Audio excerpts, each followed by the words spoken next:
What's going on, everybody? I am here. Heather's not. Heather is off working and doing things, important things. She's doing the Lord's work. No, she is at work. She'll be in here probably in a little bit. Hopefully she'll be here soon. But I have a awesome guest tonight. Jonathan of Smeyeworld. Get all of your questions together. You can ask him anything that you want. Whatever's on your mind. We want to hear what is on your mind. We want to have a little bit of fun. We'll talk mystery boxes. We'll talk Grails. We'll talk about how... Why are they called Smeyeworld anyway? What does that even mean? I know you want to find out. I sure do. Here we go. Welcome, Jonathan of Smeyeworld. And he is... Can you hear me now? There he is. Hey, what's up, man? All right. What's up? What's up, guys? Well. I finally have you on here. I remember way back in the day when we originally started talking. I said, hey, man, why don't you come on and, like, hang out with us and talk or do something? You're like, I don't know, man. I don't know if I can do it. I was like, no, I'm telling you, you can. It'll be a lot of fun. We'll go on live.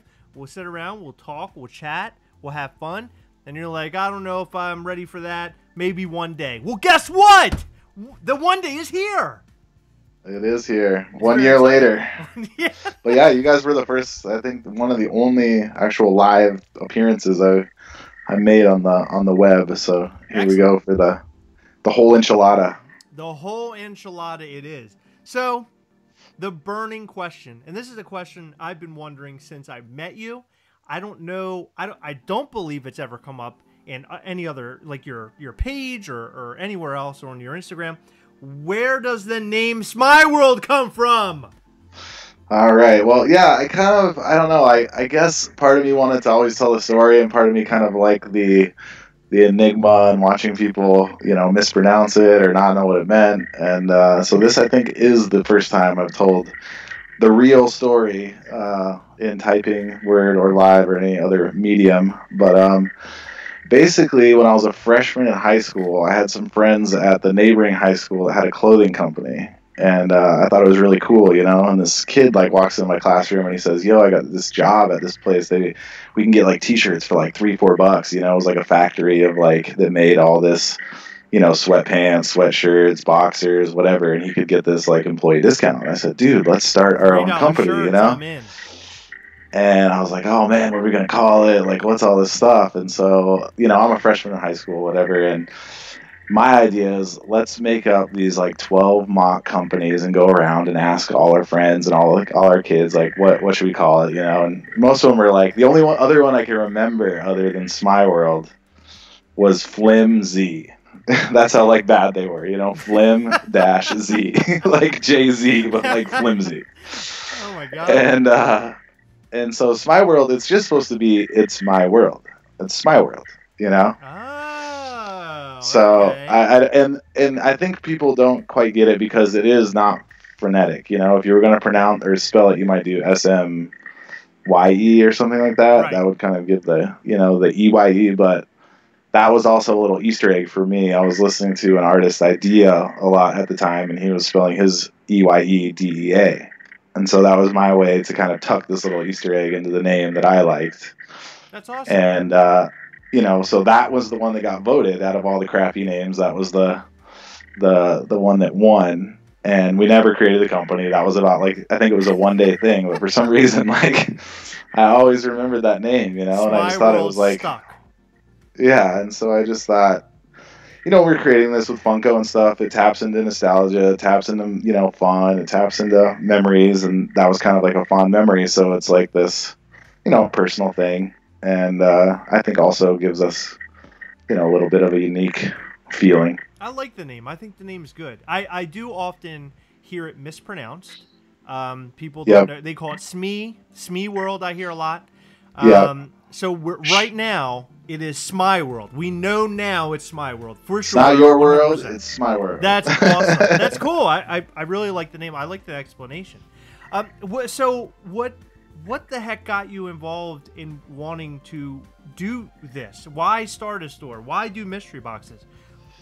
Where in the Well, store? okay. Where the I guess idea I come mean from? I could tell it from like a twofold standpoint. I guess I mean I could mix them together, but I have the collector in me. I'm an avid collector. I love to collect. Long before I started this business, and then I also like the business aspect of things. And I got started. I guess I mean I can go either route or kind of combine the whole thing if you like, whichever. No, I guess start with why the business? Why'd you start? Because you're a collector, and what goes off of that? I mean, I would say in short. So basically, what happened with me is, um, I started collecting. I was big on Nintendo, and me and my friend were trying to 100% our amiibo collections at the time. This is back when amiibos were a little bit more of a tour de force than they are now. Even though I love them, I have them all, and I'm a big amiibo dude. And So what year are we talking? 2 years ago? 3 years ago?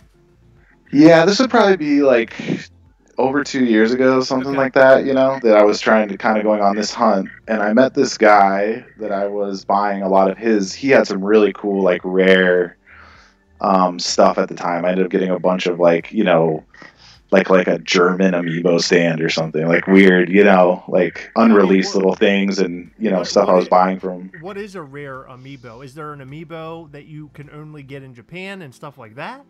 Yeah, they had regional ones. There was European ones, Japanese releases, and American releases. A lot of times, actually, the Japanese releases were a little bit easier. Some of the American ones were actually the most sought after because I don't know exactly the production numbers and stuff, but sometimes there would be certain prints.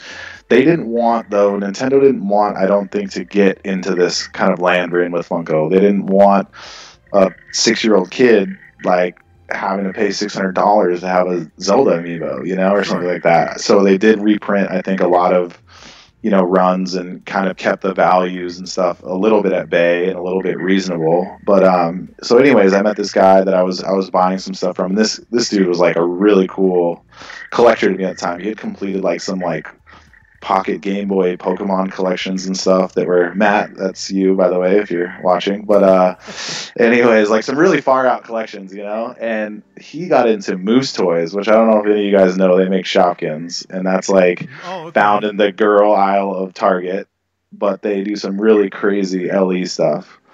And so I kind of got fascinated by that, and I got wrapped up a little bit into this like hot toy world of just like, again, still looking at limited editions and stuff like that.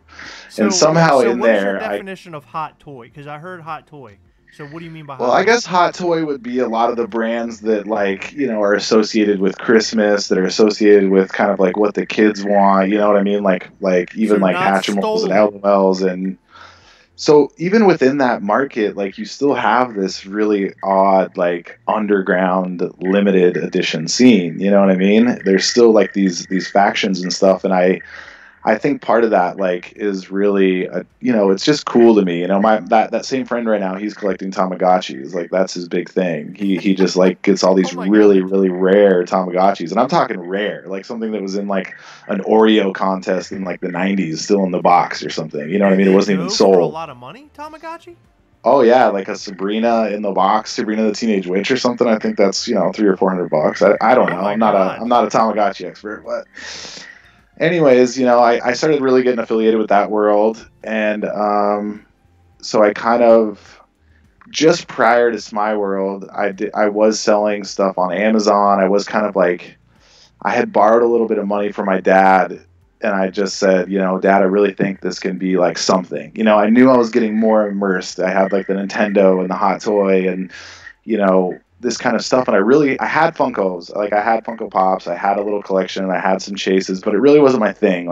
I didn't get the Funko bug probably until the last stage of this. And then once I did, and I got open those doors to the underground kind of tight knit community of Funko, that's when my the bells started ringing. Like I just loved it. You know what I mean? Just like so So many of us tell the story, whether it's you or Wes from Popping Off or whoever, we kind of have this. I bought this first one, and I'm off to the so races, kind of, or whatever. is it fair to say that if it weren't for like these hot toys and the other things that you started collecting, you would have never gotten into collecting Funko Pops? I mean, is that Now, what you're basically I think that could be a fair assessment. I don't exactly know. Honestly, the very first thing many, many years ago, probably almost a decade ago, the very first thing that I collected avidly actually was beer. I was a huge beer geek. So I Beer. had like a $5,000 cellar with like, 100 like these really, really specialty beers. I've been to Belgium multiple times for it. I could talk just as much about that as anything else, But What? anyways, Didn't expect that. that's like a lifetime ago, I kind of like phased out of that, but it was something that it's the same thing. Like it's the same thing. Sure. It's a different passion, it's a different method, but it's that same feeling that we get, the joy, the nostalgia, the communal feeling, the connectedness, the whatever. And that was kind of like the first, but I would say in terms of getting to Funko, I'm a huge Nintendo collector. I still have, tons of consoles. I've got I can't remember the last time I turned on my Switch. I feel guilty about that, but I have all the Joy-Cons in box of the color, all the different colors, And so I'm still a little bit on that, but Funko is definitely, Do you find yourself taking collecting too much? Do I find I got to a point, see, I don't think for me the too much is when I don't have the space to display, or when it's like actually encroaching on some sort of financial responsibility that's like not buying a piece of plastic, you know what I mean? Yeah. It's like if you're getting yourself into debt or doing something like that, like I don't want to wish that on you, to like any type of material stuff. But I feel like I moved and I didn't have as much room to display. And once I saw stuff going into boxes that I couldn't look at or I couldn't arrange or I couldn't, that really left like it slowed me down. I just kind of wasn't as into it because it's a big part of it.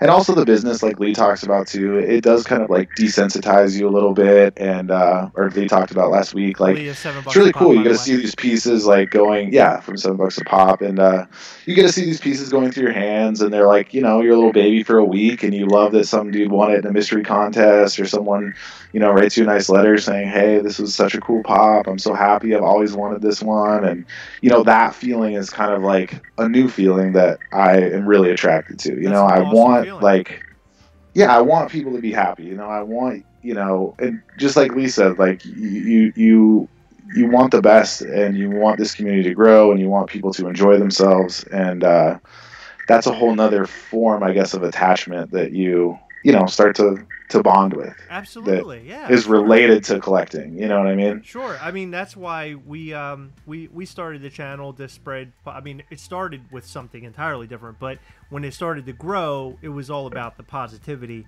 of the Funko community. Because oftentimes in different YouTube channels, you find negativity out there and people talking crap about other people and downing the product and all that kind of stuff. Although there are pops that we don't like or ones that we think that Funko kind of half-assed, all in all, we love Funko and we love all the people that are involved. So I think it's good to I think I personally, like, I'll be the first one to admit that I have a love-hate relationship with Funko, and I think it's important for us to recognize those good things and awesome things and things that we cherish. And just because maybe a company isn't making the move that you want doesn't mean that has to affect even your communal experience with your friends and your vaulted pops or whatever. Sure. But I think it's also too, it's we're huge supporters of this company. We're huge supporters of this, and we also deserve a voice. But it's once it gets to this, really negative, trashy internet, stuff that it can get to, then that's not fun. That's not fun for anyone. But I do think it's good to say, hey, Funko, this is what we love, and let's make sure that we do some of that. And how great is it that it's a company that listens to the fans too?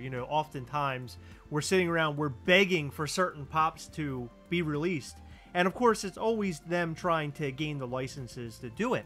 But for the most part, like The Office, a prime example, they listen to the fans and they got The Office. Yeah, I don't think sometimes they get enough credit for that, and I also don't think that they get enough credit for, it's like when Orange Gill is on the Funko shop, and people are like, oh, another spastic plastic, like whatever, and it's like, to me, that's really cool. I'm a big fan of that line.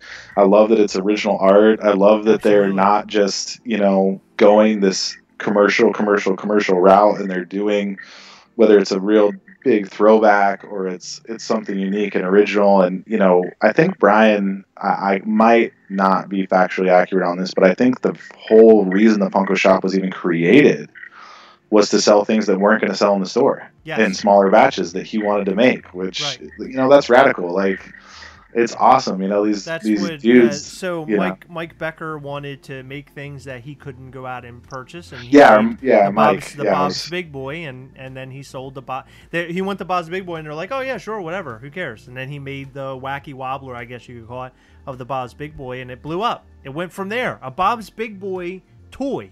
I mean, and a bobblehead. Who would ever think that a Bob's Big Boy bobblehead would start a company and a craze as big as we have now? Well, it's a very kind of neo-Americana story, and it really, I think, will end up being, when history's told and stuff like that, it'll really be this little window of unique American toy culture that is really, really cool, because, you have like the Japanese toy culture and stuff is huge. They've influenced the world with their video games and their toys and their stuff like this. And America has too, but not with that whimsy, wonky, toony feel that Funko has, and I think just, there's a defining part about it that's special. Yeah, I totally agree. By the way, I just wanted to say that my mom is here.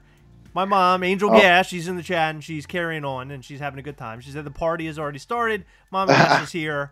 Angel Gas in really big letters. She's an awesome person, so I had to give her a little bit of a shout out. If we're going to do shout-outs, I think my dad might be watching. Awesome. But my Oma in Holland, she is sleeping right now, but she did say that she wanted the link, so when she does watch, this is a hello to her as well. So awesome. Well, yeah. Okay, cool. Yeah, in fact, you have a couple of questions already. Actually, it looks like, there are two. One's for I think the larger audience, but one is coming from Jordan V. Realtor. What was the most That's my buddy Jordan Beccarelli. I went to high school with Jordan. What was the most rare beer you ever collected?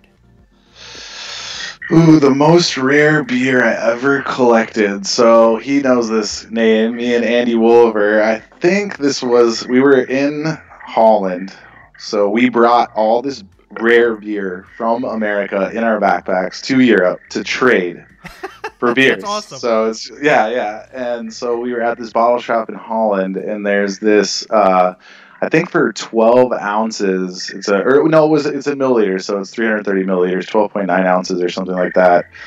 It was 150 euros. It was a blueberry sour beer, but the blueberries were only native to Denmark, I believe. It was a special kind of blueberry. Wow. So we push over like some weight. It would be like, if I'm putting it in like Funko terms, like you're pushing over like, okay, here's my metallic Ghost Rider, here's my, this, here's my SDC that, and he's like, all right, here's your one Grail, And we opened it and we drank it, I mean, it was, 6.5 ounces each, and that, I guess that story, and that would be one of the rarest. I've had, I remember in Belgium in 2008, I had a Rene Cuvée from 1994, so I was 14 years old in a cellar in Antwerp. So, anyways, that stuff gets just as. Or you're just collecting it. No, you drink it. I mean, it's so they're bottle fermented. Some of these can stay good via either, just like wine. I mean, some of them have more alcohol than wine. That's a natural preservative or yeast or. But anyways, that's like a whole nother conversation. So I don't want to go too deep into that. Yeah. So Smeyeworld coming up, known for mystery boxes. And let me just state right now, I do want to make this very well known that your mystery boxes are excellent. Popping Off Toys did mystery boxes quite often for a while, and it seems like Wes hasn't been doing them quite as often lately. However, you do yours pretty regularly, and you have some really awesome grabs in your boxes. I have to say, I love your mystery box. Why and how did that all begin? I mean, well, it's kind of funny that you wrapped Wes into that conversation, because I would have to say that it was, his mystery boxes that really, I was playing his mystery boxes. I was buying them. Much prior to Smye, and I really loved it. I think I got a Willy Wonka Freddy Funko that I still have. I believe I still have it. I might not. But anyways, I got one out of his boxes. And I remember that feeling. That it was just so awesome. I thought that was really cool. He was one of the first people I even contacted when I was starting Smeyeworld, and I said, hey, I'm starting this business. I really love your mystery boxes. I didn't want to feel like I was, I needed to feel, try to make it feel like it was mine. I want to be me. I don't want to be anyone else. I don't think that's healthy You don't want to be popping off towards part two. No, and I don't think for any of us, it's all about kind of this Venn diagram approach, Sure. where we kind of cross over and stuff like that. But you have to have your own identity, and you have to do your own thing, and you have to be your own person, or else it's not fun. It's not, But anyways, I would say that, part of it was just emulating that, like, so. I own this business with one other person. You probably see her name a lot. She's not, as much online, obviously, as I am. Kim Ferguson. So she's the co-owner, and she owned a restaurant for like 13 years, and I worked for her for a couple years, and it was kind of waning towards the end of the restaurant. And she saw what I was doing with like the Hot Toys and Amazon and then Nintendo stuff, and she was kind of fascinated by it. And that's where we kind of, linked up, and where I get some of this like business knowledge, because, I can kind of do the wheel and deal thing, but I'm primarily a collector with kind of the nerd info. I'm not the dude who's going to be great at all the infrastructure stuff. Like, you don't want me like, yeah. And anyways, I mean, I still do it. I try to do it, but that's not quite me. So going into those mystery boxes and stuff like that, it was a real experiment, It was really scary. It was really whatever. And we just, try to put the best stuff that we can in there and try to, make the values as good as we can. I mean, we want people to win, you know what I mean? We get this thing where, oh, I didn't get one. And I understand. I feel the pain. Trust me, I've bought numerous mystery boxes and had that feeling of disappointment when I opened the box. But that feeling of joy of being able to get, $150 Grail that you might not be able to get anywhere else and have it be a surprise, it's that tit for tat kind of thing. And we want to try to make it, as many people smile as possible, A lot of people don't realize that they're gambling when they buy a mystery box. And to complain about it is so ridiculous. Don't buy it if you're not willing to take the gamble and end up with something poor. It's just how it goes. Well, and I understand, and we try to put those, if you look at any good mystery box, it has very good, what do you call that, warnings, basically, of what the odds are, the information, and everything like that. But there are good and bad mystery boxes. There are good and bad everything. And I think some people feel they just want to make sure that, okay, if I'm going to do this, I want to make sure I'm doing it with a company that's going to take care of me, that's going to be fair to me, that's going to, not screw me or not say what they said they were going to do. And, I'll be the first one to say that we've had better mysteries than others. You know what I mean? Sometimes it's just the way that the cards fall and we're trying to put it together. And, I think Wes also talked about too, that nervous feeling of, man, I have to keep the lights on. I have to make some money off this, but I also have to want to make people happy. And where do I find that line where, it's healthy for both of us? Because I'll tell you right now, putting together a mystery, it's work. It's hard work. You know what I mean? It's doing those 100 boxes in and out. I mean, you're trying to figure out, hey, how can I, pay the bills of the business and also, make 30 people scream when they open their box, Well, I mean, it can't be easy also. By the way, there's another question that came up. But it can't be easy to go out and search for these particular mystery pop Grail pops either. I mean, I imagine that is a real big pain in the butt. It can be, and we've had some really great people. I mean, one of our, coolest stories is recently this guy approached me. He was, ended up being an awesome dude. Drew, if you're watching, I don't know if you're watching, but he did, a really awesome transaction. He was but we drove down to Kentucky. We rented a U-Haul. We drove from, Boston to Kentucky and filled it up and, you know, brought it back. That was the biggest lot that I've bought so far. Wow. But we've also had some horror stories, you know, some people just sending in they say, oh yeah, you know, it's going to be mint. Look how it's packed, this and this and that. And then when I get it, it's not packed like that. The condition is poor. How do I deal with this? Do I have to go through PayPal? This person's not being honest with me, you know. So you get some of these, and it's an art, you know. You're trying to, you know, maybe explain to someone, hey, because I think it's easy to think that, you know, oh, you're just going to turn these around and make a quick buck. And it's like, Right. no, dude. Okay, you want to break your 1,000 pop collection into singles? By all means, go for it. But just, it's tough, you know. It's really tough. And right now we have I'll say this one last thing before we probably, but our web host right now is not where we want it to be, guys. So if any of you guys are watching this, we do want to, you know, move. We've kind of outgrown where we're at right now, and so putting stuff on the site has become, it's very slow, it's very clunky, it's not what we want. And so, you know, I'm sitting in our new office right now. Actually, I'm sitting in an empty 750 square foot room. Wow. Just got this new office. It's got a garage for some storage. There's 3 other businesses. It's in this kind of big little property here. But, you know, the next move after that is the website. And to be able to do, I mean, it's like when I look what like Lee does, that is just like, whoa. You know what I mean? Yeah, Lee dropping all of those pops all at one time. I mean, it's absolutely amazing.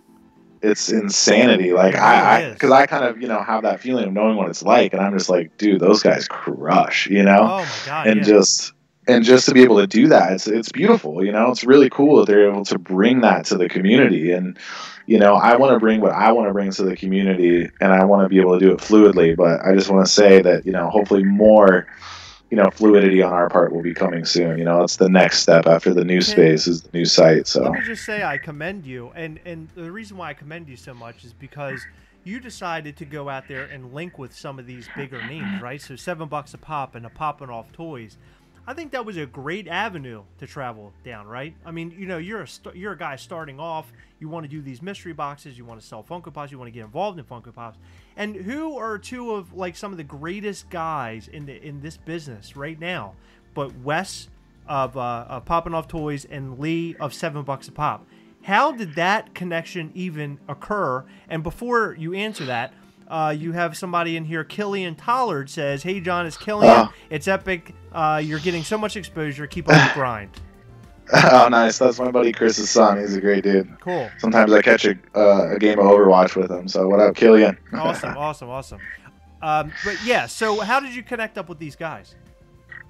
Well, okay, so I'm more, I guess, and I apologize again to the Instagram side of our business too. I am not a great Instagrammer.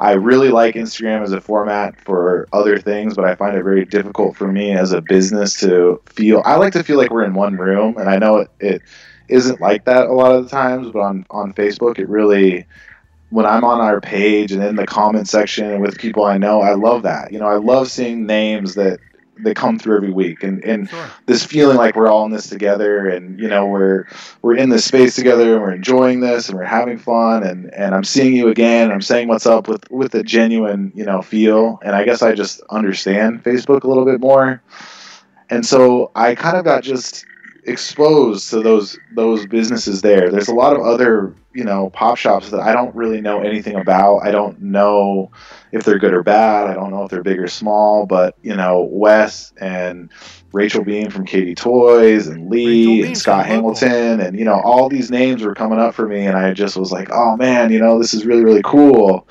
And you know, they've all been, you know, helpful, supportive, you know, whether it's helping me host giveaways, giving me advice, being a friend. You know, I've got nothing bad to say about the experience in terms of. You have a lot of folks to lean on, which is good. Yeah, well, I think it's just tit for tat. It's a good way to do business. It's a good way to help each other. It's a good way to help the community. I think it's important. You know, we have our identities. We understand that we're still competitors, but I don't think that there's any.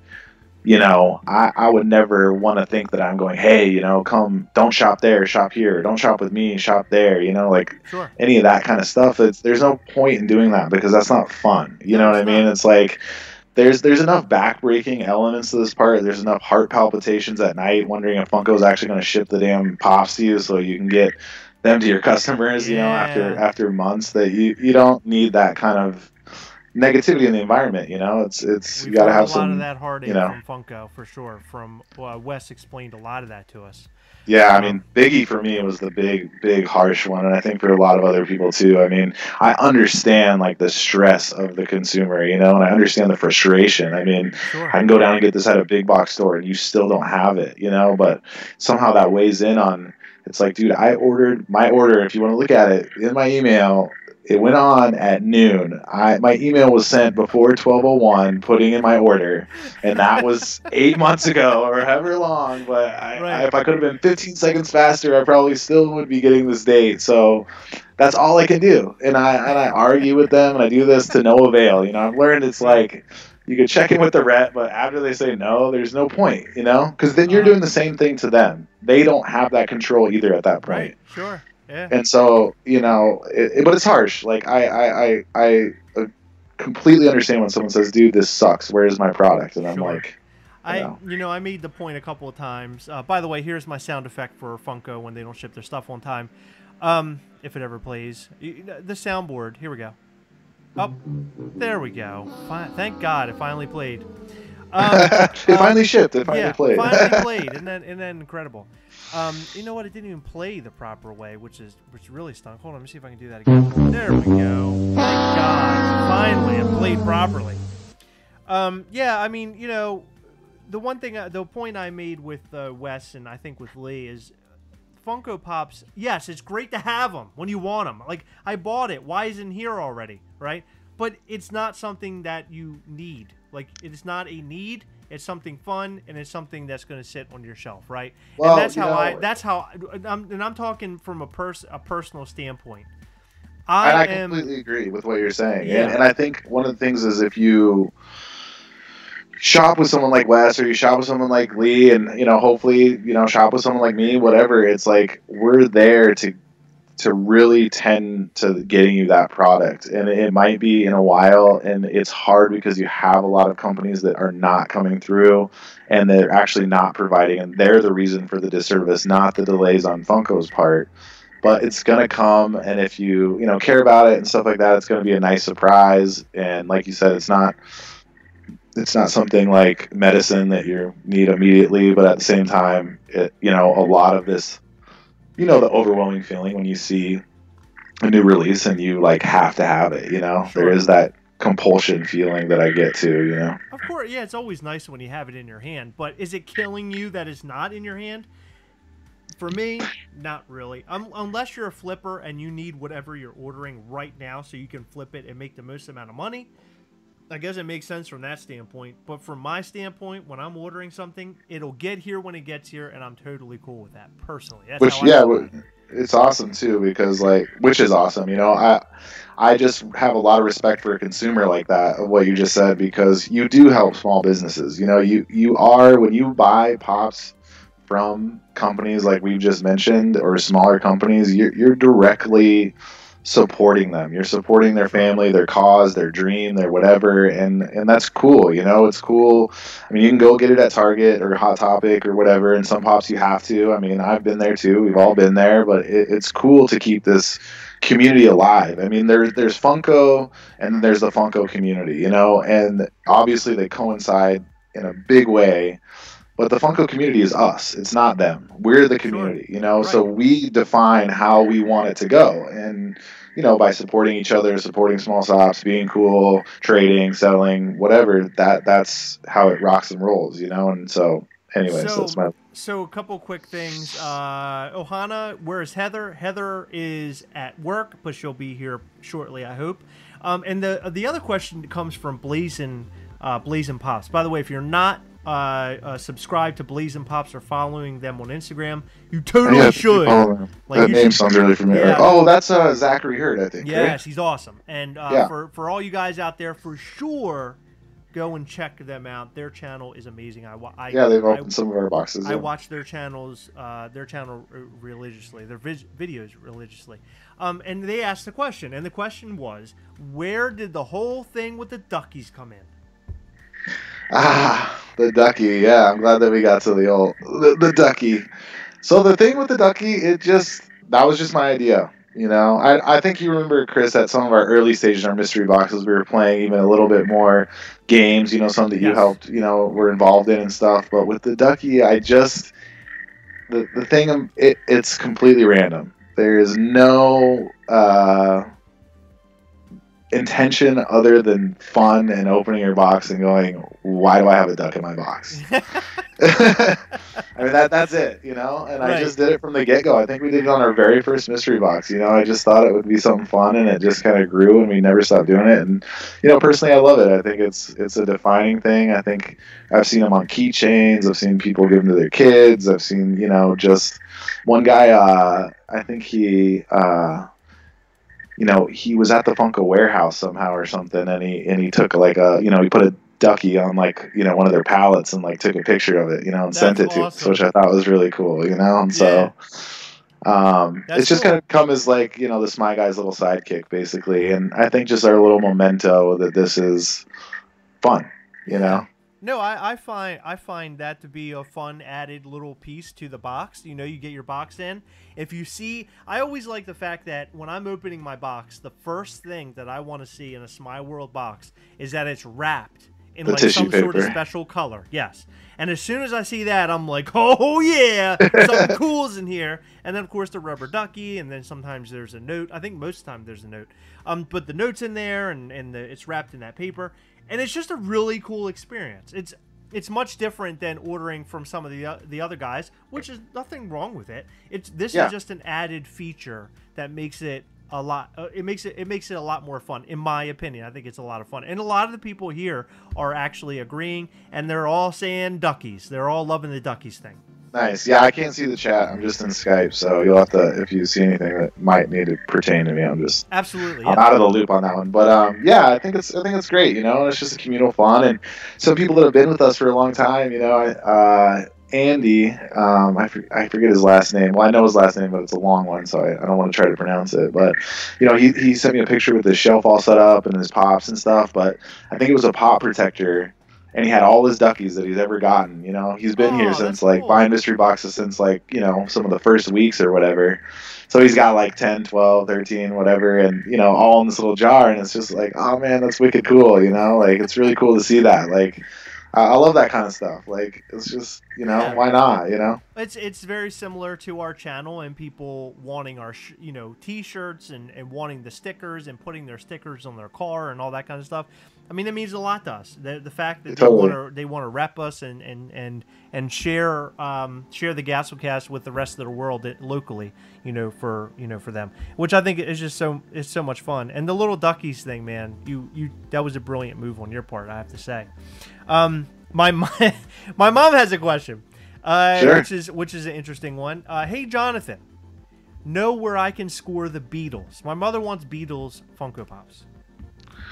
I honestly have never had the Beatles come through. That is a good question. I mean, me and Chris could definitely go on some sort of, discovery for those, and I think somehow, some way, we could track them down. If Look anyone at out that, here mom. has them that wants to sell them, you can talk to us. But that's a tough one. A lot of people are really obviously sentimental about the pop rock stuff in general, Sure. and the vaulted stuff generally gets up there, but it's hard. We don't sometimes we'll try to say, hey, we're going after this, we want this because we feel like this is kind of what the majority of people might want at the given time, or pick up a collection that has I don't want to say more popular stuff, because I feel sometimes even something very specific could be what we're after too, but unfortunately we don't get to just you know pick and choose out of the Funko Sure. vaulted catalog. Right. Mom, he's gonna go out and he's gonna hunt. He's gonna hunt those down one way or the other, and I will too. Yeah. In fact, not too long ago, I went to a toy show and they had all of the Beatles, the Yellow Submarine box set, Yeah. Are those and mini? Or are those full size? they're full size, and the Oh price wow. the price on the box was way over PPG. I think the person Yeah. thought they had something huge. That's the only reason, because I probably would have I've purchased it for almost my bought mom. that a few times for myself too. I Yeah. mean, I'm a big on the pop rocks too. I don't Yeah. have a bunch of the more expensive ones. But I think they always do a good job on those too for some reason. Like we finally got the Wembley Freddie Mercury's. Awesome. Have you seen those? Yes, I have. Those are awesome. I just find that for some reason the Pop Rocks molds, I'm like, man, you guys you're good at this, Yeah, I just recently got Angus Young, the Chase, and Billy Idol. Billy Idol is like one of my. I love how they put that smile back on. That I hadn't seen that since like Flava Flav, Freddie Funko or something. It's been a while since they used that. Yeah, it was awesome. I love that they added that.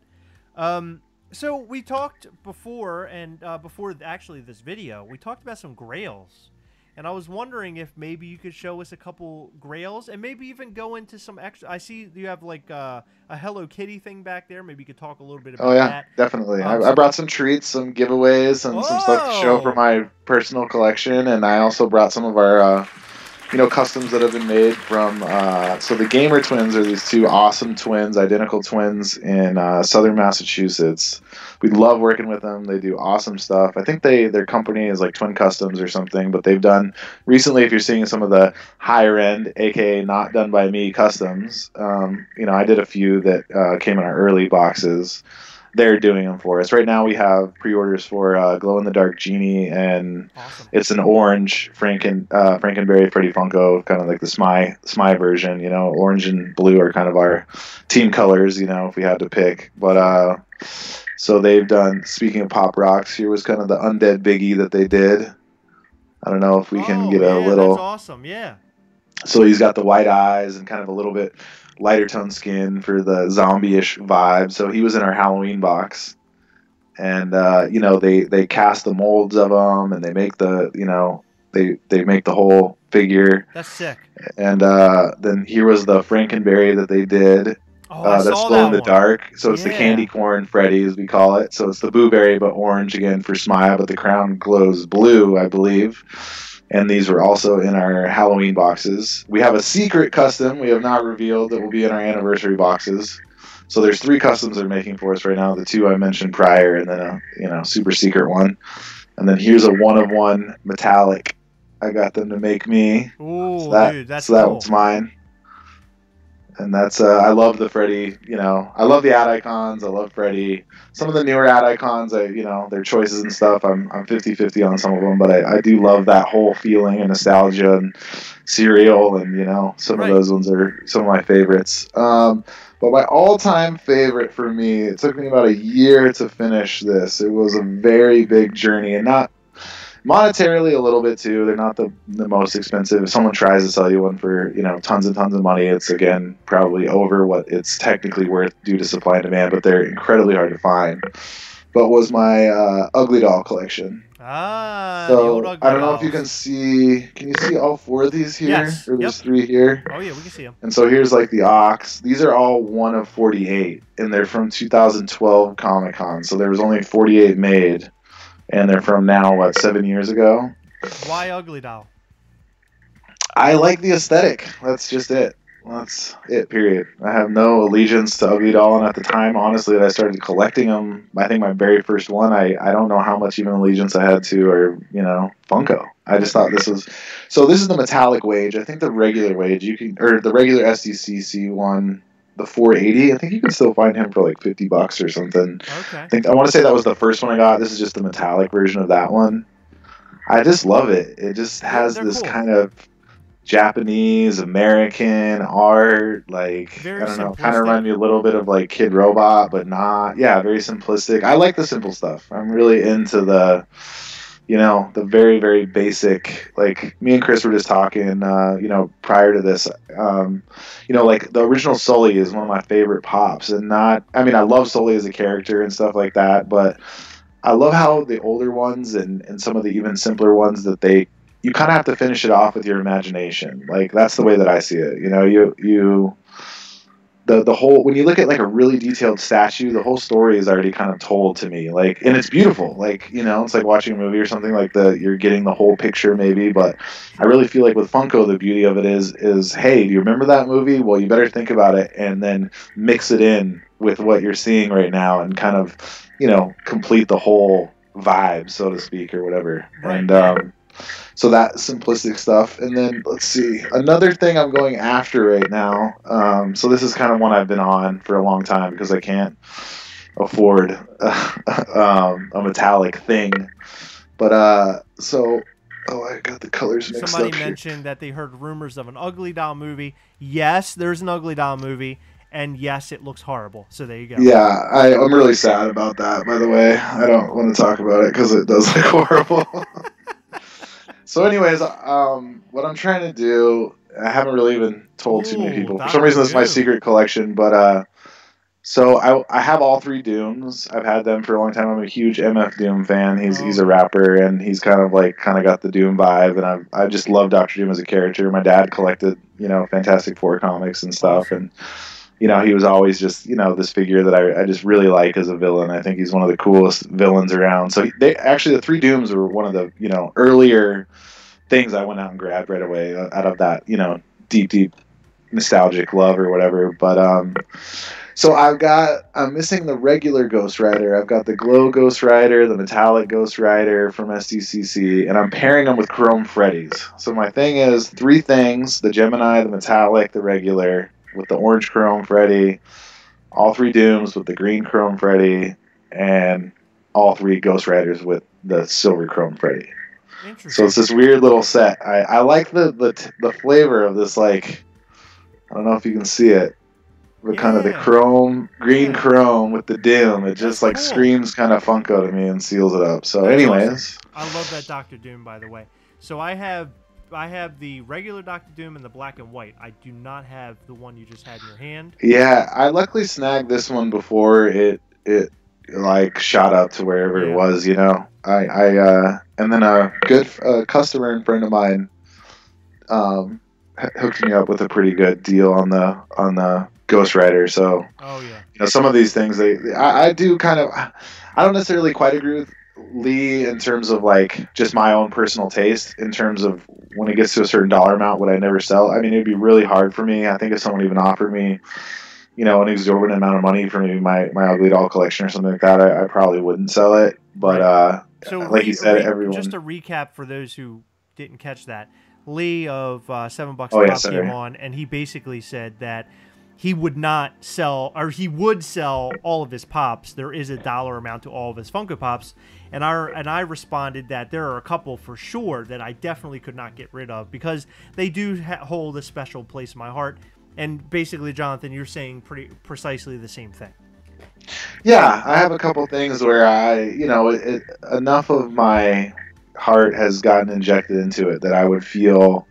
I mean, obviously there is a dollar amount. You know what I mean? Someone walks in here with $1 million, I'm gonna be like, no, I'm not going to sell my Ugly Doll Funko Pop. You know what I mean? Right. But at the same time, I mean, I do have this piece of me that it feels very defensive about, no, don't get rid of that for any amount of money. That's part of you, and that's what you like, and that's what you want, and that's what you want to have. So don't let anyone take that from you, even with money. Sure, yeah. Nah, I know my sign, Stan Lee. There's no way. I mean, it's so special to me. And now that VVGS, they actually graded it and they put it in this cool case. It's even better now. Yeah, even better I honestly saw some of the posts on your page about the grading. I was like, man, I should get one of my metallic Ugly Dolls graded there, Yeah. The only problem is, not with that one so much, because I'm going to, have that on my shelf. But my Indiana Jones that Heather sent to get graded, which is awesome. I love it. The only problem is I can't pull him out of the box and take photos of him anymore because now he's sealed away. So that's the only kind of the downside. Yeah, that's always been kind of with grading and me too. There's this sterileness to it, but also this really cool beauty of sealing something in locked in this time and having that professional grade. And exactly, it's a different thing, And I could see how people would be really into it. For me personally, I don't think I'd go around getting my entire collection graded, but I do think hey, if you've got something sweet like that, especially if they're doing it, I think he was doing it for $40 or something for this month. Yep. I mean, that's pretty cool. You know what I mean? It's pretty cool, and I think Funko's just on the cusp of doing that. Video games have done it, sports cards, all that kind of stuff. I mean, grading in boxed video game, retro game culture. I mean, it gets crazy. Right. It's if you've got Smash Brothers 9 out of 5 graded in the box 64. valued a lot higher, Sure. than whatever. So I think that could be a new precipice in Funko or Yeah, I mean, whatever. if it's rare enough, I can't see myself pulling out of the box. The signed Stan Lee, obviously the box is signed, the pop is in there. I don't really want to like take him No, I out think of the that's a. box, so it's like a perfect one to get graded. I was just gonna say that. I think that one. That one really screams that. Right? Absolutely, yeah. So how many pops do you have in your collection? Do you personally have a lot? Yeah, I mean, I've kind of flexed. My collection's really kind of mixed in terms of I have a pretty big collection of when you add in all things. My Funko collection, I don't know, it got into the hundreds. I don't know how many. Definitely quite a few. But I guess what I started doing, and this was again, I'm kind of having. I'm looking forward hopefully to getting some more space in the future, and I guess too, refining my likes. When you go out and you get all of them, you're like, oh my God, Blue Heisenberg and this and that, and I want this one, I got that one, and check out Right. this one. You go through that like high phase, where you're Right. just Yeah. like, you're just Gotta like have it lost, all. and yeah, everything looks so good. I remember that gold, that gold Freddy Funko robot. There's like maybe Yes. 3,000. Yep. I just remember like when I saw that thing, I was just like, oh my God, you know what I mean? Like Like this thing is enamored. so freaking cool. Like Freddy Funko is so badass. That little robot is so cool. Like I gotta have that. And I bought it. And after a while, those things change. And I love the way. For me, I'm a very fluid collector. It's not that I. It's not that I. Don't like what I have, whatever, but I like a breathing collection. I like things to travel in and out of it at some sort of speed, not to where they feel like they're coming and going, like buy, sell, trade. Right. But I have friends who like to collect where they're like, no, that's in my vault now. Like that is not coming out. That's not going It's anywhere. locked I'm gonna away. put some dust on that thing. Is like I have those video games. No one's buying those. Don't even go in there. Right. Exactly. Yeah. And that's cool too. Like I understand that and I totally respect it. But I like when it kind of has this pulse to it. There's just certain things that don't change, but change with your taste. It's okay to say, you know what, hey, this, I can't generic Right. mark here. This Dragon Ball Z, we've had a good run, but I'm really shifting towards this, and that's cool. Like, I don't think that you have to feel that you have to grip onto something if you're not vibing anymore. You know what I mean? That's the Sure. beauty of it all, and I like to keep. Keep moving forward. But one thing that I have, I would say right now I'm probably in around 200, That's a good but number. I seem to be shrinking and refining to some degree. Do you find yourself collecting more outside of the Funko world now? Are you getting into like what do you like the Marvel Legend figures? Are there any figures, and stuff like that you're I say into? the only things that I'm really collecting outside the Funko world, and I kind of am getting. I mean, I definitely got much more Funko focused and still am, primarily. But me personally, I like some of the. I'm a big Tiny Ghost guy. I think Reese Oh, O'Brien is doing like a killer job. I've got like I can't afford some of again. Some of the older ones and stuff get pretty crazy. But I probably got 15 or 20 of those and different kinds of ones. I've got a signed Toxic from him, which I'm pretty proud of, awesome. and Kid Robot. I like a lot of the designer toys. I think one thing that Funko's doing and should also be given some credit for is there's some really cool toy companies, and I don't want to directly say that because Funko was here, this company would never be here. I don't believe that. I don't subscribe to any of that. But I think, as in general, they've opened up this door, and I think it's going to lead to some really cool other places. Abominable Toys. I don't know if anyone's seen anything from Yeah. them, but they're doing some rad stuff. I forget his name. He's just doing a Kickstarter, like the Mon stuff or something. It's kind of like a little, I forget. It's like a little kind of monster type Like a dude. little creature. Yeah, but there's some really cool stuff blooming, and then you've always had this designer toy. Like I feel like Kid Robot's done it a lot for another world. Some people in our world don't. You know, Funko revolves so heavily around licenses and the feeling that these licenses give us, and how we relate to that aspect of the build of the toy. But I'm huge into aesthetics. Like if you just build something cool out of vinyl and it rocks, I'm game. You're in, right? You're But in. I like some of the more artsy, wonky, whimsical. I'm not as much into like the hyper detailed. I respect it. You know what I mean? Like I respect when I see a $500 Dark Knight Joker figure and it just looks ridiculous and my Oh, jaw like a hits the hot toy. floor. But after that, it's just over for me. Like that's about what I give it. Yeah, I mean, for me, it started off with collecting Marvel, and I wanted to find something that was different, that was Marvel related, and something that I wouldn't spend an arm and a leg on, and that's how I found Funko Pops. And now that I'm into them and I'm collecting a bunch of them, now Hot Toys is kind of like on my radar, and Sideshow and the different Marvel figures, and I'm kind of leading myself that way. Now, of course, you can't go and buy a lot of them. At least I can't all at one time. Who can afford that? They're very expensive. But there are a few out there that I really, really, really want, and I'm willing to go the extra mile and maybe not buy as many pops for over the next couple of months, Totally. so I can Well, have one.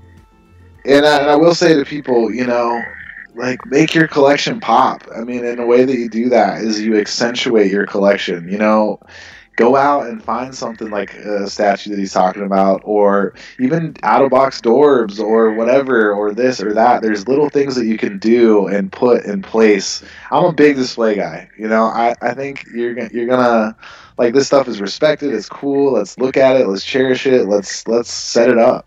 Right. And whether it's minis or kid robots or the final figures, some of the stuff can really kind of like accentuate, tie the whole thing together. You know what I mean? It's like if you have a badass Ghost Rider statue kind of surrounding your little, shrine or whatever.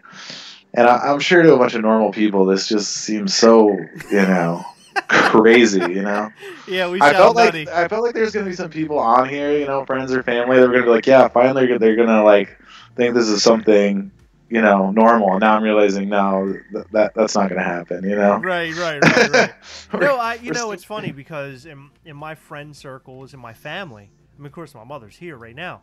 My family was very accepting of all this, and not in a. I mean, of course, you come down to my basement, I have a lot. My father has said, like you're like bringing home. well, my father's like, oh my God, look at all the Funko Pops that you have. Wow, you have a lot now, don't you? But they I don't know. They are excited for me, and they like seeing that I'm collecting something and involved in something. And I've said this many times before. It's good to kind of talk to my son about this and collecting stuff and how to take care of things. I think that's a really cool thing too, also to pass along.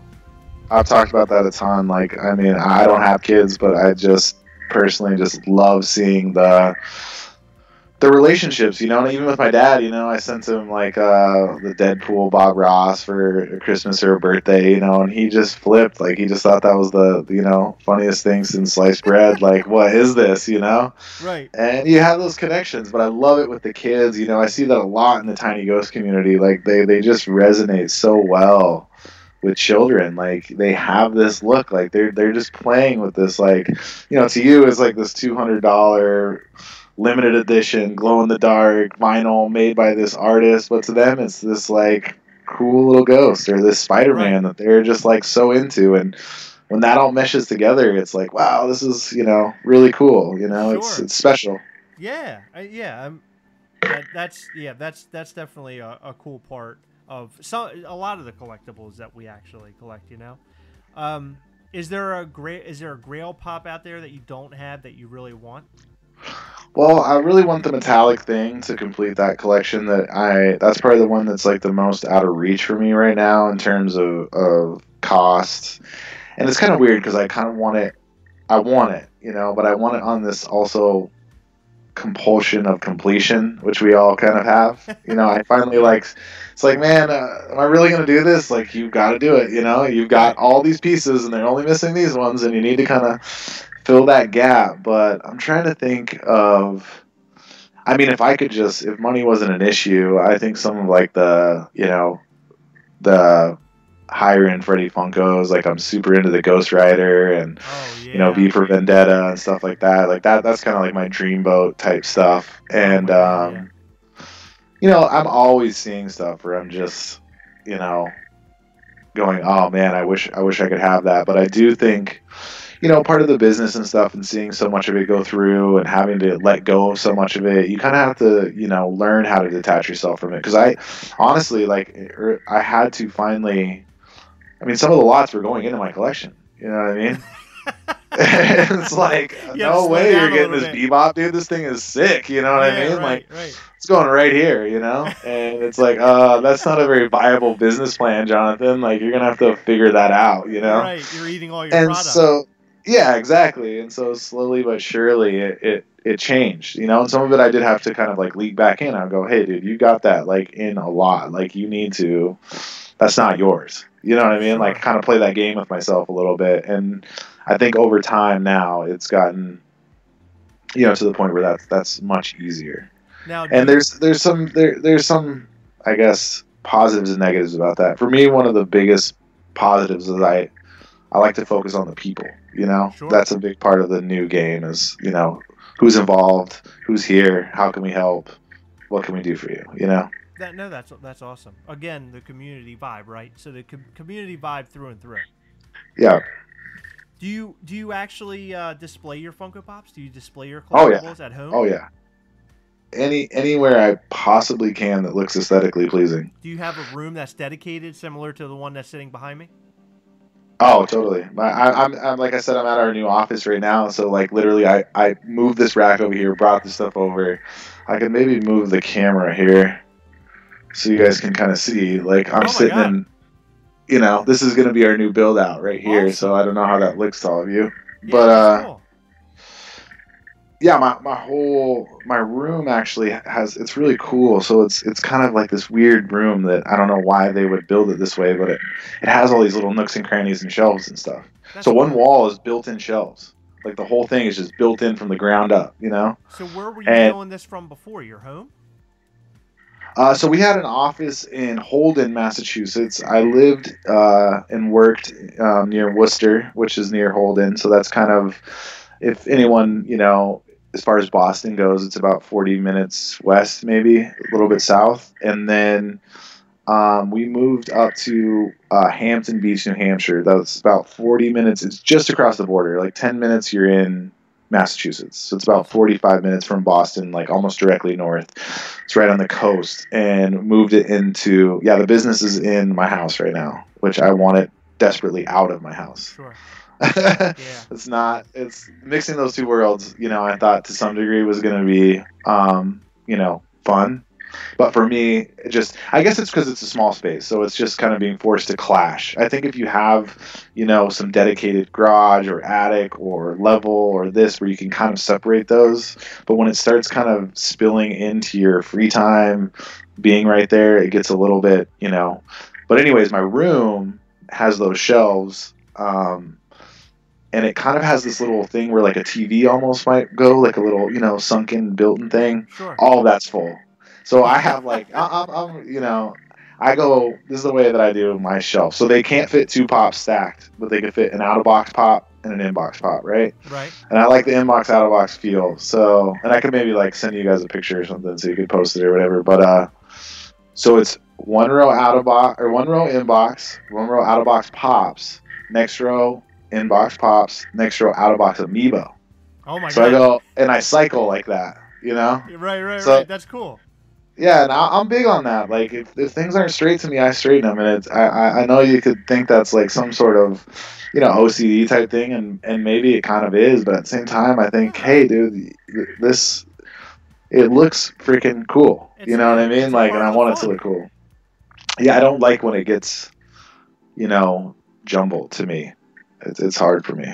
Yeah, I don't like there to be a lot of clutter and a big mess. Although a lot of the time, the desk right here that we sit at is full of just random odds and ends lying everywhere. I try to keep it together as much as I can, but let me tell you something. It's really, really, really tough. It is to do. So we can go to some random questions because we always go to random questions.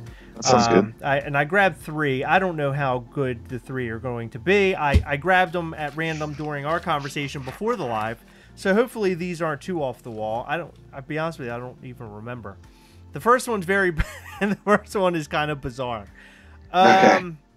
What body part do you wish you could detach? What body part do I wish I could detach? So let me just That is clear kind this of up. weird. Let me just clear this up. You could detach it and put it back on. So Yeah. if you wanted to detach it, you could at any point in time.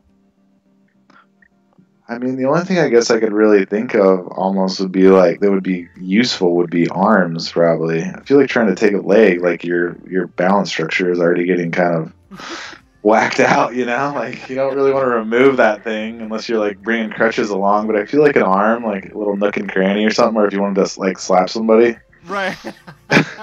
he's like across the room, you just pop your arm off, back Right. him up. Yeah, I think arm was the first thing that came to mind, but I think that a nose would be good, especially when somebody is tearing the whole place up. And when I say tearing the place up, I mean tearing the bathroom up. And you could just pull your nose off, and you don't have to worry about it anymore. You just set it out in the living room. And yeah, then come you back could just like put it somewhere else, and then later on. But I mean, of course, I'm just thinking magically here. If you take your nose I guess off, your eyes, you know, or if you your could have like eyes. a video camera, you know, like you just Right. set your little eyeball up in the corner and Right. bird's eye view, you know. Like I'm friggin' Mr. Potato Head from Toy Story or something. That is kind of an odd question, though. Yeah. Yeah. Well, hey, listen. We're here to have fun, okay? I had to. All right, let's do it. I had to pick something really bizarre. Let's see. If you were wrongfully, oh my God, this is a long one. All right. If you were wrongfully put into an insane asylum, how would you convince them that you're actually sane and not just pretending?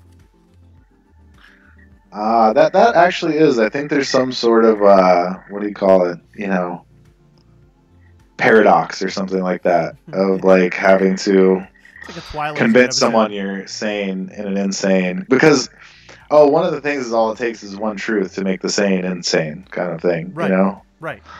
But I don't know. I guess that's a tough question. What would I do? That is a tough question. I guess to some degree. I mean, if we're being like truthful, you'd have to kind of read the room there. You know, which type of person are you trying to convey this to? Because I think probably in an asylum, there's probably a level of people who would be willing to believe you or not. I guess. Pretty much, yeah.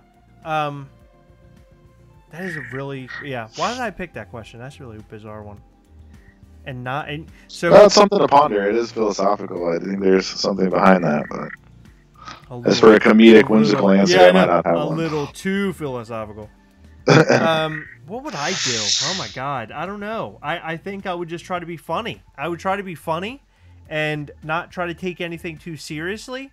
And not because when you're like you see on movies and stuff. I'm talking about like movies and TV shows. When somebody's insane, they're trying to be funny and they like like they're laughing like really bizarre and like doing weird things. I would just like relax as much as I possibly can and just chill out and then try to be funny and have a good time. That's what I would try. I think probably reason and logic are your friends as well. You know, try to realize that you're connecting the dots instead of kind of going off the rails there.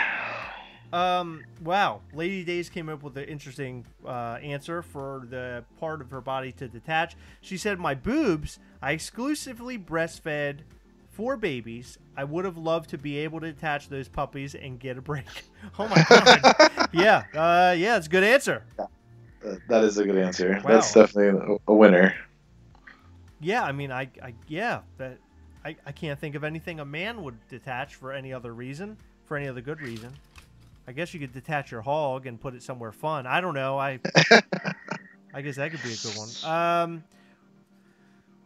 What 2 totally normal things become really weird if you do them back to back? Wow, that is okay. 2.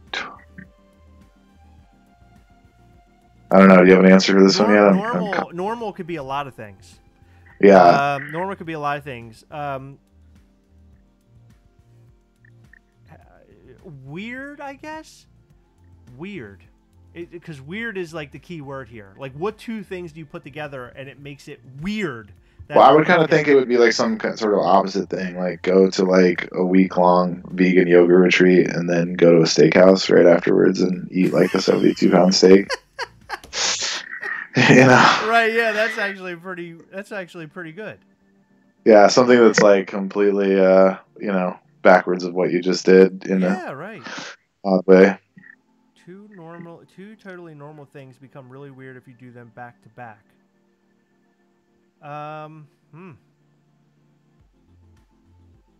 That's a good one. I can't really even come up with a good one. Let's see. I guess have sex and then fall down the stairs. I don't know. I have no idea. I'm not sure.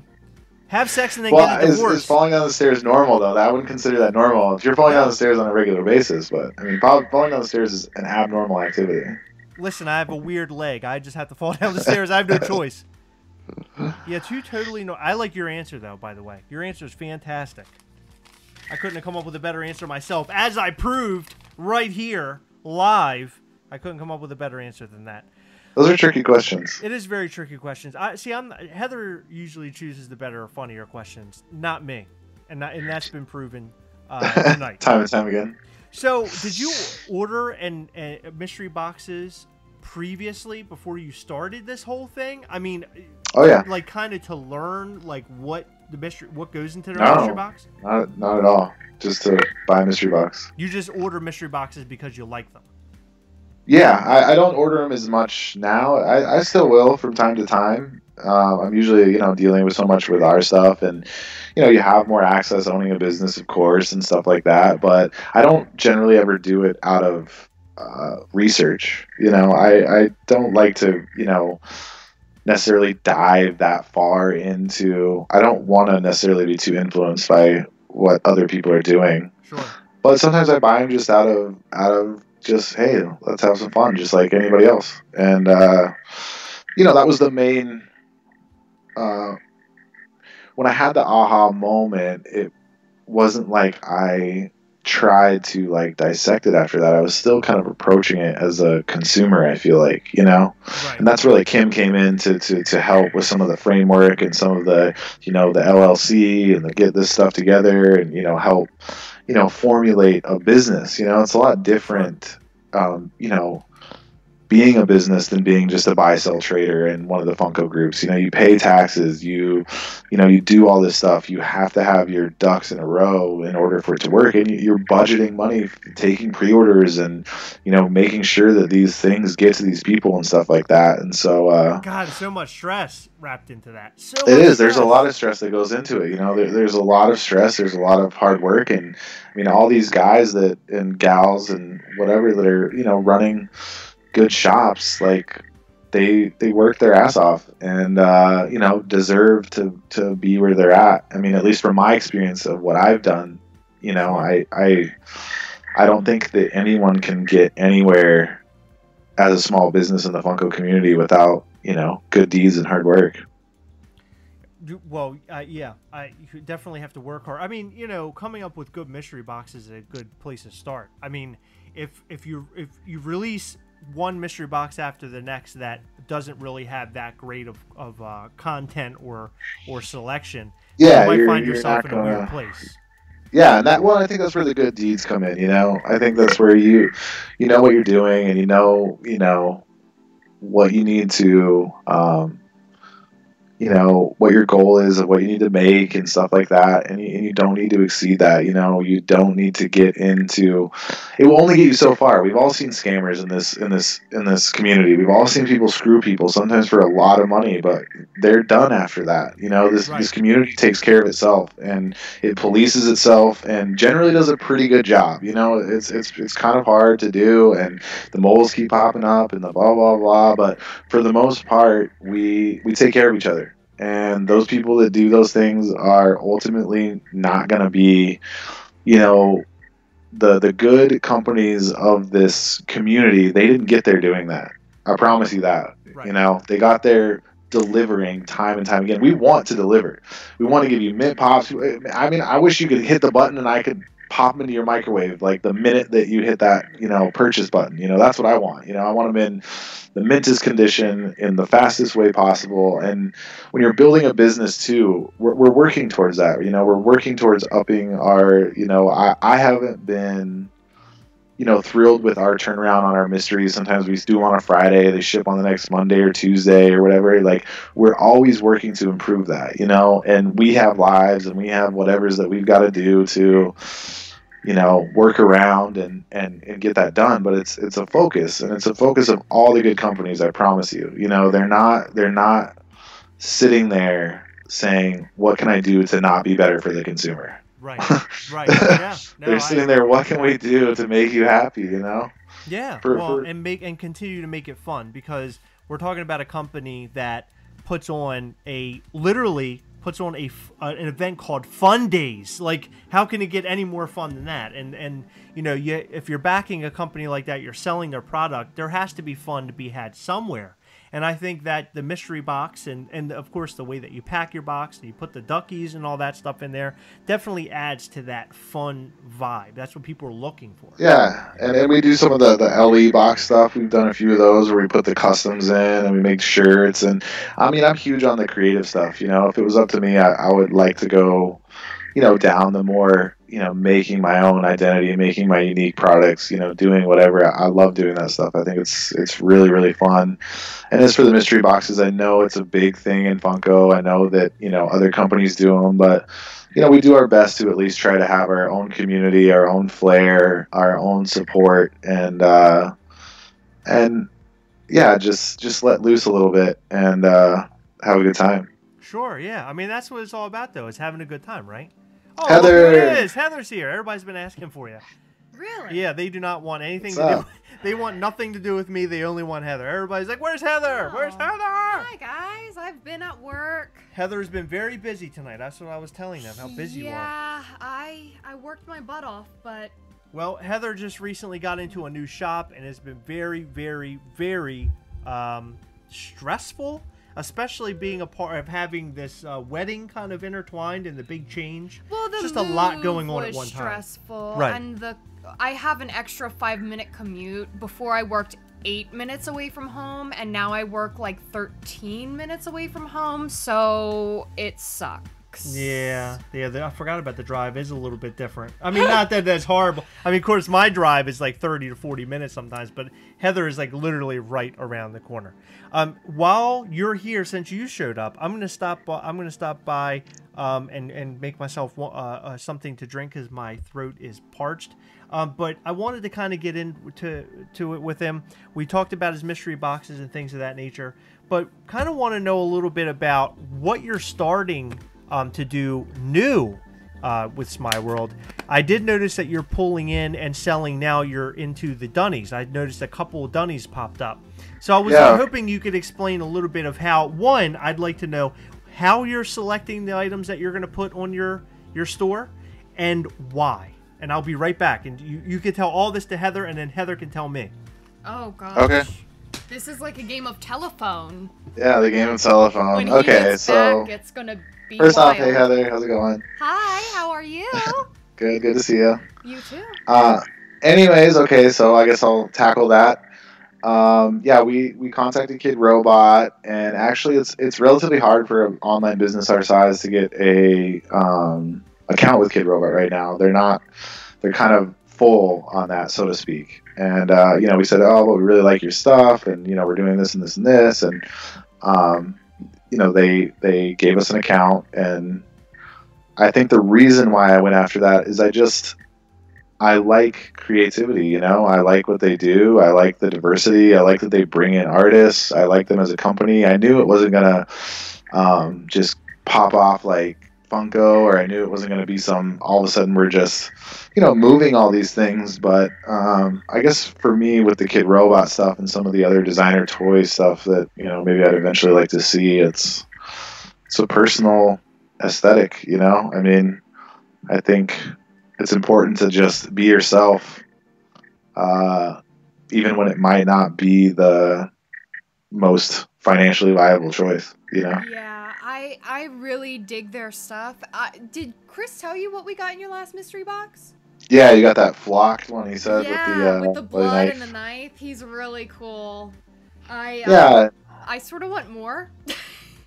Yeah. There's some really cool ones, and they've supported a lot of artists over the years, and there's other companies, similar to them, and I think it's important to, branch out. I mean, I'm still myself primarily, a Funko collector. I'm not rushing out to, convert to maybe a giant dunny collection, but I love looking at their stuff and several other toy companies that, I mean, I kind of have a personal vision for Smeyeworld that I think is probably different than the sensible vision for Smeyeworld, and I try to somehow intertwine those with, you know, my own life, which is another, you know, thing that we all have to intertwine in our work, you know. Yeah. So all three of those kind of combine and I guess lead me to some decision makings, but I'm always wondering how far off the rails I can go in terms of creativity without losing people, you know. Yeah, I really enjoy what you do and how you. Oh, I don't really know how to put. You're just so different than the typical marketing sort of thing. Like, you do a lot of fun stuff. You do the rubber duckies. You have different verbiage than most companies, and I think that's really, really cool. And it makes you stand out. Yeah, I mean, I'm glad, and I hope it kind of makes me stand out. But that's, I guess, not necessarily not the goal, but at the same time, it's just us, you know what I mean? It's just us being us, and I think that's important anytime in life, but I think especially in this kind of Funko community, like as a business, you're only going to thrive by being who you are. Sure. You're not going to, I'm not going to be, you know, $7 a pop. I never will be. I never, whatever. I don't want to be, you know what I mean? But if I tried to be, I wouldn't succeed. Like, I just wouldn't. You know, the way that you kind of, I think, in this community succeed is to, you know, figure out who you are and try to, you know, be that. For as cheesy as that might sound, I do think it's actually an important piece of information, you know? Sure. It is. It is. It's always good to stand out. Yeah, it is. Yeah, and it's just going to work better for you. I mean, do you want to wear someone else's suit to work, or do you want to wear your own? You know what I mean? Sure, absolutely, yeah. Oh, go ahead. I'm sorry. Well, I was just going to add on to that, which I was kind of elaborating to Heather. But sometimes, you know, I do have to reel it in and go to, you know, sensibility over let's wild out and do whatever we want, you know. Sometimes that's you know, that's not going to work out so well. It's not always fun and games. Yeah. So I like we've said time and time again, you make it a lot of fun. You do stand out. You're much different. But I love the fact that you are very sensible of the community. You connect to the community. And when I say you connect to the community, you keep your Instagram and your Facebooks and all that kind of stuff. You connect to the people. You talk to the people. You take time out of your day to say a couple words to people and thank them and all that kind of good stuff, which I think is fantastic on the web front. But in person, are you a part of any local groups? Are you there in somehow part of a community locally to you? I'm really not. You know, I would like to get more involved in that kind of stuff. I just haven't really found. I'm not as like. So I'm from Colorado. You know, I'm a transplant. I've only been here for like 3 years, and so I don't have like this kind of maybe, you know, huge history of friends or like whatever, you know, this big kind of network. And as far as the pops go, even I think as far as maybe owning a business and how long I've been in, you know, this deep with Funko. I mean, I think part of the reason we even started this business was, you know, it was a mixture of passion, but also being flat out naive. Sure. You know what I mean? It got us to where we needed to be, but part of it was I didn't know what I was actually getting myself into because I was that young. And so I think some of that has led to me not maybe being as involved if there is some kind of like local stuff around here. I mean, I've got to think that Boston would have something. There has to be a group group somewhere. Come on. We always tell people go on Facebook, type in wherever you live and Funko or a city that's close to you and Funko, and typically you'll find something. Yeah, and I you know, I've thought about kind of trying to be, you know, I think in the future maybe like a pillar for that, of doing some of the stuff that kind of like, you know, other stores have done with either like garage sales or events or this or that, and pulling people of like the community together. You know, in the future, And I guess also, we just got this office, which I feel is kind of a hybrid. There's some other businesses in here. I wouldn't be opposed to people necessarily coming here, but before this, I think it was the first time I thought, that a brick and mortar would be kind of cool. I'm still hesitant of that, but I love community. I love people. I love seeing people interact like that. I love, doing right by people. I love people doing right by each other and having fun. I mean, it's cool. That's all there is to it to me. And that's what it's like for us too. Of course, that's what it's all about. That's why we stick around. We could have come on and did a couple episodes, did a couple lives, and just said, "Oh, well, to hell with it. We're done. We did our YouTube. Our stint is over." But we haven't, and it's because we get along and love everybody so much that watches us, that communicates with us. People reach out over Instagram message every once in a while, just say, hey. We've made some really cool friends along the way, locally and, like far away. In fact, not too long ago, we had a friend we met from, he lives in Pennsylvania, which is not too far away from Maryland. But he actually came here and stayed with us for a weekend. Yeah. He actually traveled here and stayed with us, and it was awesome. And we would have never met him any other way, right? Right. So to backtrack a little bit, just for like safety purposes, we did meet him in a public place like in September. Yes, we did meet him one other time. We before. met him in. I should have mentioned that. We met don't let him- just everybody sleep over at our house, okay? We met him at the Monster Mania convention, and it's hilarious because after we met each other, like, you see us, so we're not two crazy people that are just talking to you on the internet. Like, Or are we? Yeah, right? We are here in front of cameras, so I feel like it would be different from someone else's end. Sure. But like him, he had like, his profile was private, and then when I went to follow him, he had like no pictures of himself, and I'm like, oh god, oh no. Right. And after the fact, he's like, I'm so glad that you guys weren't serial killers. And I'm like, you are glad that we're not serial killers? Right. We're the maniacs out of this situation. You don't have a picture of yourself. yeah, we're well documented internet people. You are a Right. ghost. Yeah, Get right. out of here. Your But main profile picture is Michael Myers from Halloween. I mean, Yeah. come on. I was like, you really have some nerve. No, saying but that. the point being is that we've met a lot of cool people along the way. And that's what makes doing this so much fun. And I can only imagine, now, like everything else, you get a little flack here and there. We get flack. I'm sure you get flack. Oh, yeah. But for the most part, Whatever. I'm sure you've made some really cool relationships and really cool friendships. Totally. And the flack ebbs and flows. I mean, there has been a time where, the flack gets to a point where, I mean, it can be, it hurts you a little bit, when something's out of your control and you really want to mend the situation and you wish that you could and there's nothing you can do. And that some people, it's like, hey, dude, that guy's overreacting. And it's like, yeah, but that, it doesn't feel very good sometimes. But for the most part, it's just people, I believe innately that people are good people. And, for the most part, we've had great, responses, thank yous, and That's awesome. I can be genuine and answer those people with genuine thank yous as well, which is great. Yeah, absolutely. It's always good to have good feedback, right? I mean, the bad feedback is good too, because bad feedback will allow you to make the changes that'll make it right.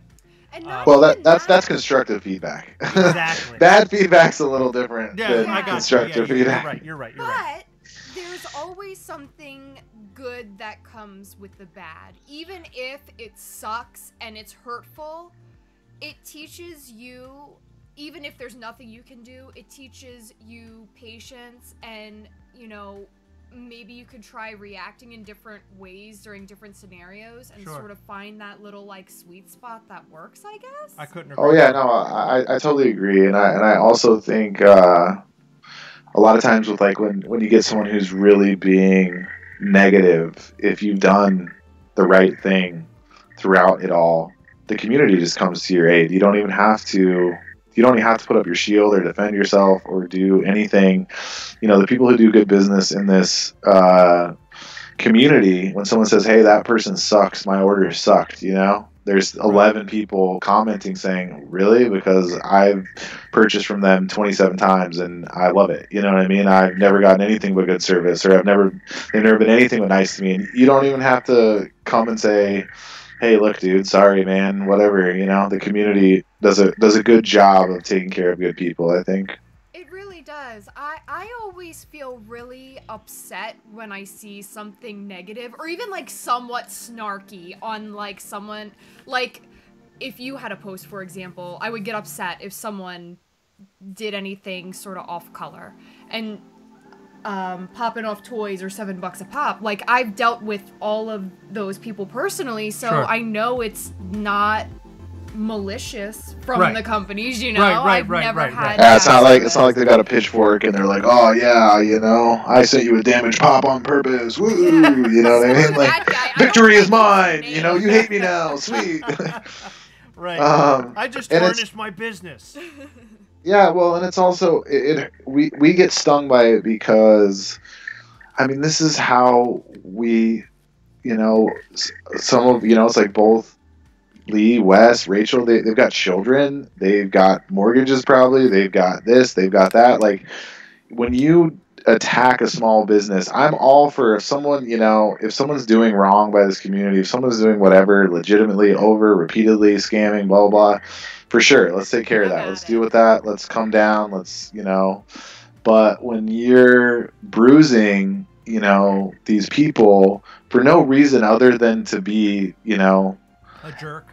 A jerk sometimes, you know, and sometimes you might have a valid point, but you do have to understand that this is people working really hard to try to pay their bills, to try to, you know, I don't think there's any one of us you're going to catch driving down the street in some like Lamborghini being like, oh yeah, dude, I'm the pop king. Like, I just freaking bought Armani suit off selling Funko Pops. You know what I mean? It's like, no. Right. Doesn't work like that. Like, this is like, oh man, I hope we sell enough Avengers sets to pay my freaking internet bill. You know what I mean? Like, right. or whatever, you know, it's just, and it's harsh. So when someone is passing your name around like that, or really attacking you, that when it's especially maybe an invalid point, I can see how all of us would get, you know, hurt by that. So is there a Mrs. Smeyeworld? There is not a Mrs. Smeyeworld. Oh no! Are you really doing this again? I gotta ask. I You gotta did know. this. I gotta He see did what's this with going on. VVG. There could be a Mr. Hey, listen. There There could be a nice girl out there who's watching the Gastlecast. Or guy. You didn't ask him about his orientation. preference. I mean, There could be this is anything out neither there. here nor there. There could be anything out there for you in the community He could- watching. I just started watching Game of Thrones, and I was gonna say he could like dragons for all you know, but then I realized that's really off the wall. Yeah, that is a little off the wall. Oh man, but speaking of Game of Thrones, that Jason Momoa, I cannot get over that. I had no idea that he was in Game of Thrones. Last until night while started she was watching sleeping. By the way, last night was a nightmare. I couldn't sleep. I couldn't sleep. I laid there. I tossed and turned, and then wouldn't you believe it? Heather starts snoring loud. It sounded like a turbine, and I'm now holding my head. I'm like above the blanket because I'm all sweaty and gross because it's gotten like kind of warmer here in Maryland, and I'm just like, how do I stop this? And I kept like nudging her with my elbow to try to get her to move around a little bit so she'll stop. But all I remember last night before I passed out at 2:30 in the morning, mind you, she said, Jason, and then she passed out. Yeah. You're a liar. You're No, the you biggest did. liar No, you ever. did. Between snores, you were, Jason. You're a liar. But you know, I felt sort of bad at first when you told me that I was snoring and you were up really late. Sure. But then I remembered all of the nights you kept me up with your horrible teeth grinding. That I didn't even care anymore. So the more you talk about it, the happier I get. Right. So keep talking. This is great. Zach. Welcome to the next 30 years, folks. Yeah. Yeah, I can't wait to see what happens after the wedding. It's going to get even crazier. Zachary, yes, we are on season 1 of Game of Thrones. Episode 6. Episode 6? No, I finished episode 6. Thank you very much. I'm talking about myself. They didn't ask you, they asked me. You passed out. How dare you? I was trying to finish it so I could watch 7 tonight. Now I can't watch 7. Yeah, well, Now we got to watch Teen Mom 2. no. I'm really excited about this. I hope Javi shows up. I'm really excited. Do you like Teen Mom 2? No, I'm kidding. I know you don't like Teen Mom 2. Do you? Me? Oh, you're talking to me now? Yeah. Oh, I'm sorry. I don't even know what Teen Mom 2 is. Sorry, I got a little, I drifted off there for a second. Teen Mom 2 is. Yeah. Oh, is that the reality show where they have teen... Where they have teen pregnancies got and then their moms. Yeah. Moms and their... I feel like that was like a early 2000s thing. Like all I think about is like that and like Laguna Beach or something playing like on relay on MTV or whatever. No, You know, that's a good point. It was. And it's still somehow a thing, and I don't know how. Laguna Yeah, I Beach- didn't know that was still a thing, but I thought that was like, you know, that big era of reality television. I mean, I know now now it's just ingrained. It's just there. But remember when like reality television was like, the Suits were like, oh, we can make way more money off this. And everyone was like, we're way more addicted to this than Law and Order, you know? Let's watch more, you know, Bachelor or Bachelorette or whatever they're called. Spend a dime and make millions. I was a production assistant for 4 years, actually. So I went to school for audio engineering, and I worked on a bunch of TV shows, reality shows, commercials, stuff like that. That's awesome. That's cool. Yeah. I worked on 2 full episodes of Intervention, What? front to back. Yeah. That's gotta be wild. That's awesome. That was wild. That was one of them was wild. The other one was a drunk guy that broke his collarbone like a week before shooting, so it was just like him on the couch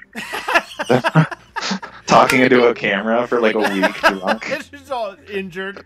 It's like, oh, I think we got enough footage for this. Do you remember that episode of Intervention where the guy was injured the whole time? I actually worked on it. I almost guarantee they split it. Sometimes if you notice, I don't know if you ever watched the show. I don't really care to watch it, but the ones where they don't have enough content, they'll tell 2 stories simultaneously. Yeah. I And those are love that basically show. like yeah, it gets intense. The other one was very intense. It definitely had me rattled a little bit, you know. I just want to say that I am a little disgraced that you even brought in Laguna Beach, acting like it was anything like the admirable Teen Mom 2, because Teen Mom 2. I wasn't like comparing them. I just remember that highlight reel of reality TV. No, I'm joking. I'm joking because Teen Mom 2 is no better than Laguna Beach, possibly worse. I just happen to be. Do you remember obsessed that? with it. Like, it went from like music videos to just like 7-hour blocks of like, what is this show right now? It's like, oh, it's just this group of Southern kids down here riding this bike. You know, you're like, They're what? partying in Texas. There were some good shows, and by good, I mean ridiculously cheesy and terrible. Like, one of my all-time favorites from that era was The Next Bus. Do you remember Oh, that? yeah. Oh my god. The That dating was one? awful. It was so funny. Oh, I love that show. Me too. It was so good and Oh so Oh my god, disgusting. we're getting married and we love the same I thing. think I think what reality TV tapped into is just everybody loves a train wreck. Yeah. You got it. And they that was knew that they could definitely just that. twist that knife and we would watch for sure. I remember. So That's why I'm obsessed with watching Teen Moms. they had Having weird lives. on the beginning of that show, as each like dater was walking into the bus, they would always say like some like really like cringe-worthy, cheesy, horrible line. Like, I don't even know. I know what you mean. They would be like, turn around and have like a profile of them and they'd be like, I'm Zesty and I like spaghetti. My name's Rob or something like that. Yeah, exactly. You're like, okay, Rob, you can get away from me now, please. I like pepperoni on my pizza and I also like to surf. Yeah. Yeah, Oh, I it's do. so bad. Yeah, I well, loved there was it. also a show called, you remember Cheaters? Yes, and then the guy got stabbed. Oh and my didn't they God. take it off the air after Yes, that? they took him off the air and they put somebody else up. Oh, So he okay. could also get stabbed, but he never got stabbed. Oh, just the one guy. Reality TV is a great thing. As bad as it is a great thing. I love reality TV. Does that I make me a don't. horrible human being? No, it's just, you know, if there's some sort of drama, like, I like to listen to it, but, like, I don't want it anywhere near me. Like, don't touch me with that. So, I think that's what people's thoughts are with the dramatic And also, stuff. people are living You know- out their lives in a way that you really can't live your life like recklessly, and you love to watch how reckless, like he said, like watching a train wreck. Yeah, it is. Some of it's really, really contrived, though, and as you guys know that, but there's been certain ones where, like, I've been, like, let's say I felt that, like, Intervention was actually really true to form. They did a really good job of trying to be very, very absent during the whole process, right? They did not want to meddle. They didn't want to interject. They wanted the story. You know what I mean? Right. They wanted the most real thing, because that was ultimately what's the most interesting. Them trying to manufacture something when they already have something that's so mind-boggling. Right. But other ones, like the way that they shoot it and cut it and do it and whatever, it's amazing how different they can tell a narrative to what happened with the same footage. Right. Because there's nothing that binds them to say, hey, this happened after this. Well, let's say that it happened before this, because then that makes this look like this. Right. Yeah. And so, there's this element of fiction that we tend to remove from reality TV that's actually still there. So, are you looking for a Miss Smeyeworld or a Mr. Smeyeworld? I just want to clear that up. Am I looking for a Miss Smeyeworld or a Mr. Smeyeworld? Well, Right. currently, I guess I'm not looking, but I tend to lean towards the misses. Okay, you're aiming toward the Miss. Okay, just want that to be out there so everybody knows. In case your dreamboat happens to be watching, now or later, they're like, oh my god, I'm going to order me a mystery box, and it's going to be full of Jonathan. Hold on. I'm gonna order me a mystery box, and then I'll send him a mystery box. Bum, And bum, it'll just be like a love letter and like kiss marks or something. That would be fantastic. Yeah. Sounds a little crazy. A little bit. Somebody Don't did do ask. that. Somebody did ask a legitimate question, though. However, they Yeah, asked. I was just Yeah. gonna bring that up. Go ahead. You can ask. Do you ship to Canada, Mr. Smeyeworld? Yeah, we ship worldwide. I think, many of the shops tend to some degree. We have basically a shipping calculator in our cart, so you can just go put in what you're going to buy and, put in your address, and then hopefully, and if you're having problems with that, you can always email sales at Smeyeworld, jcranford at Smeyeworld, or contact us, Facebook, Instagram, whatever, and we can try to, I'll try to work around whatever red tape there is to get you what you need to get, But we ship to Israel, Italy, Oh my God. South America, Belgium. World worldwide. Yeah, this one time I drove around to it was really cool. He made a really cool post in FBBST. I don't know if you guys saw it or yeah. remember it, but it was the one. It was an X-Men pop, and he was going to a con in Europe, and it wasn't out in Europe yet, and Awesome. he needed it so it could get signed. And it was just a common here. It was what's the shaved head? It came out with Cable and Deadpool. Oh, Girl. yeah, the Negasonic, is that it? Negasonic Teenage Warhead. It was her, and I think one other one. Anyways, I went to I drove around. It was an exhausting day, because it wasn't somehow working. And I went to FedEx and UPS because it's because it needed to go expedited international. Whoa. So once you get there, they're some of them want to charge you $112, to get 2 pops in under a week to Europe or whatever. So I drove around to all these places because he was really desperate, and I said I would do it, and we got it to him, and he got it signed, and Awesome. he wrote this really cool write up and this thank you, and that stuff's fun. I'm always willing to put in the extra work where I can to make that kind of stuff happen, just because I like it. You know what I mean? It's not necessarily of just being, we provide great customer service, we're the greatest, blah blah blah. It's cool. That's a cool story. That's Bottom what line, That's what makes Smeyeworld so awesome. And if you guys haven't checked it out, you totally should go over and check out Smeyeworld. It's Smeyeworld.com, am I right or am I wrong? You are right. Smeyeworld.com, and also check him out on Instagram. The same person that asked you about shipping to Canada also said, I hate The Bachelor and Bachelorette, but I love Bachelor in Paradise. I haven't watched any of those things. I have no idea about any of those shows. You ever watched them? No. No. Okay. I bet they're fantastic. I so much love Teen Mom and Teen Mom 2. Jonathan, you should totally watch them. They're so great. Do you guys want to hear a funny? I could tell a funny Bachelor. I think it was Bachelorette story. So the very Hold on. first. Let me get in place for this. Okay, so the very first one, I believe, was it the Bachelor or the Bachelorette that came first? One of them ended up actually getting married. They're one of the only ones that are still married to this day, and they have a kid. What? So yeah, I forget his name. He's like a real stud. He was like a firefighter and like a mountain biker and like whatever. And they lived in Vail, Colorado at the time, Avon.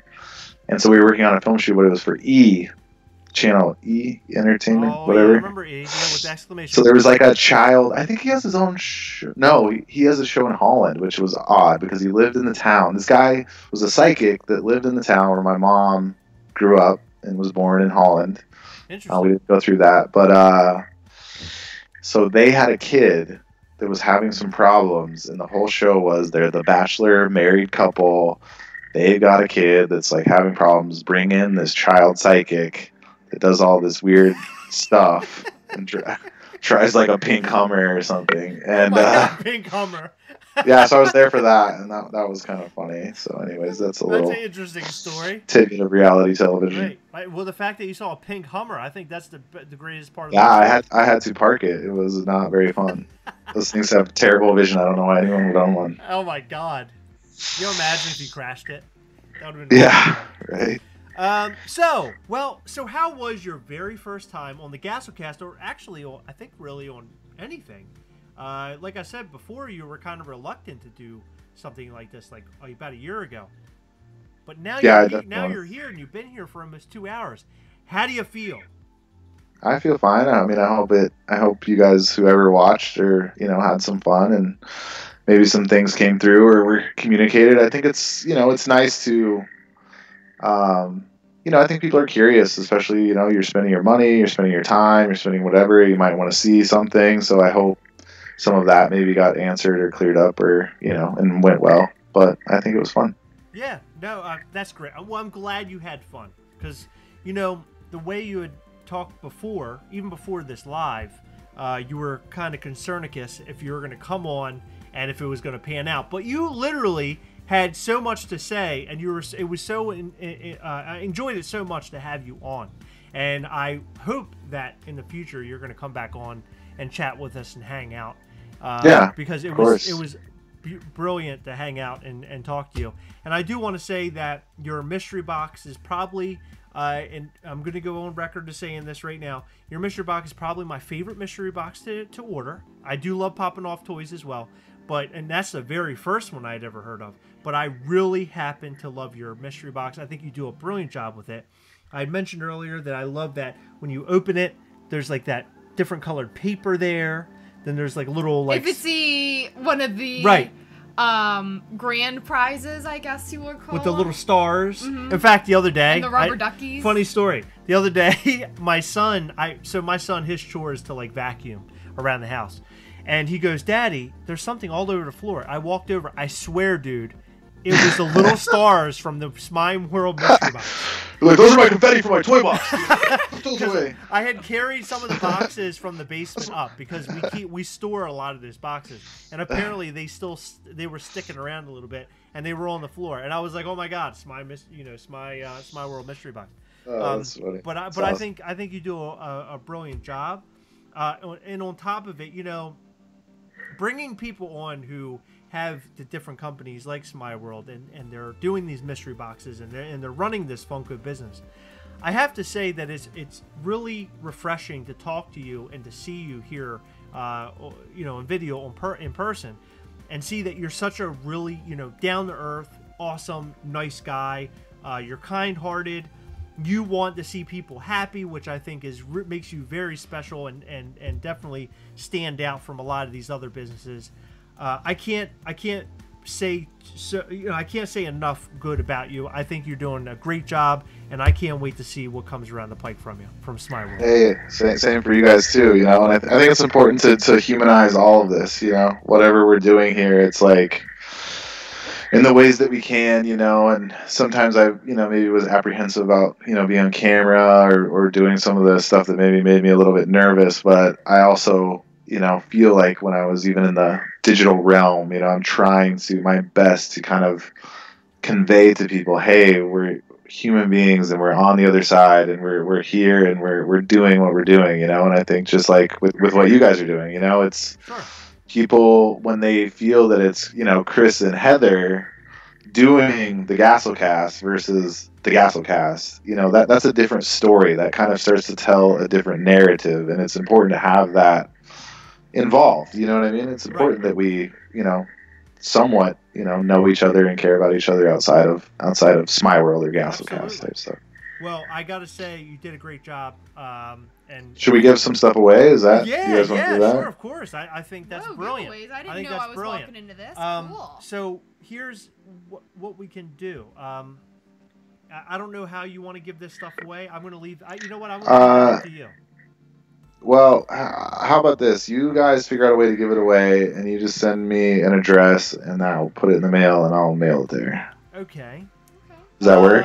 Yeah. Because I can't see the comments, and you know, if some you just randomize do you want to use the randomizer and have them comment on our newest video?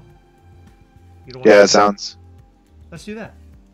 Use your randomizer on our newest video. Well, then we're going to be here for an additional, like, 10 minutes. Because they have to get out of the video they're watching now, go to that one. It's a whole thing. Why don't you just do, like, numbers or a question or something? You want to do a question? Because I mean... Okay, well, let's get this first. So, the only two things that I brought, one was just an it chase. So, you know, I felt like this is kind of just it's a very classic now, standard, you know... Yes. Great, awesome. You know, I love the sepia, and to me, it's okay. It's not the, you know, we've seen a lot of Pennywise in Funko, but I don't know if you kind of just remember when this kind of came out. I feel like its time period, you know, specifically the chase versus all other ones, I just feels to me iconic a little bit. You know what I mean? Same here. And it might not be, you know, a $500 iconic, but it's cool pop. So I thought we'd just give away one of those, and then, you know. However we're going to do it, I would prefer someone, you know, people who are interested in this, because I know this isn't everyone's bag, and not to just enter because it's free, but because you actually want this. So this is done by Kid Robot. This is an 8-inch Hello Kitty, but it's also done with another dude, Quicks. I don't know if you guys are familiar with him. He does some really cool stuff. He's actually done some custom Funko Pops. But you can look him up too on Instagram, QUICCS, and Kid Robot, and Sanrio obviously is the Hello Kitty. So this is really cool. You know, she's got kind of her little hoodie on, and she's looking pretty bad, and she's got some kind of Adidas type shoes and a chain. So, and it's got like the kind of camo box and stuff. It's a cool piece. But I would encourage, you know, people who think that that's something that they want to, you know, own to ante up for that, because it's cool.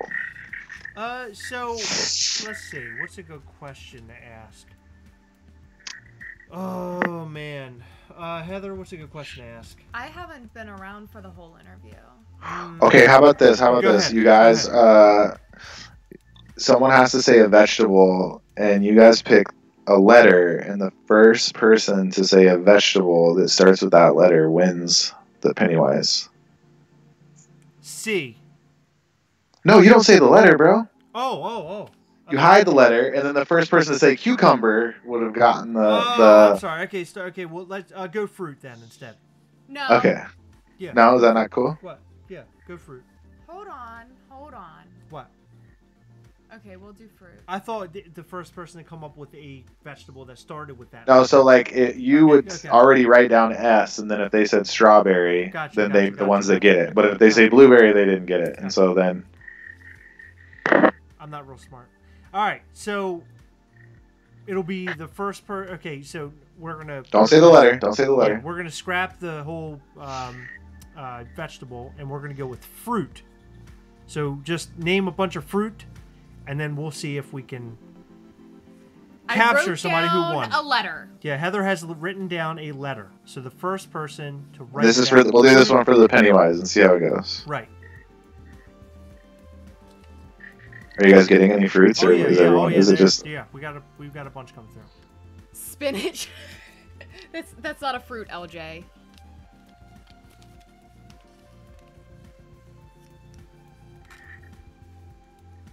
He did it again. Oh, Heather, they're never going to get this. I know. That's why I chose it. Oh, my God. We're going to be here all night, Heather. Is there a fruit that actually... Mexican Reviews got it. Congratulations. What is it? Raspberry. R. And what's Oh, funny nice. is that's the Hey, that's fruit not I that bad. actually had That in was a good one. mind too. Okay. So Meki can That was a review. good, I think, medium one in terms Why of are hiding your the hands are like a filter. different color, are they not? I colored hair today. Oh, yeah. okay. Wow.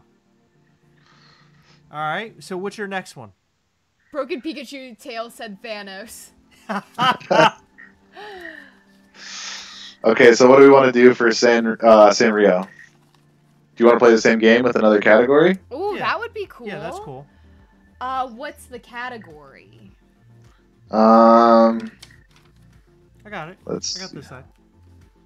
Oh, okay. Oh, right here. No, there's scribbles and stuff. I don't want to be accused. So of we've mixed fruits and vegetables. I mean, there's a plethora of other things we could do. right here. How about animals? You better write something down. Okay, write a letter down. Make it at least a little convoluted.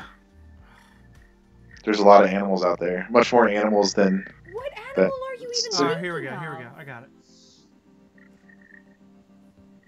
All right. And it's any animal. It doesn't have to be the specific animal. Just that starts with that letter. Right.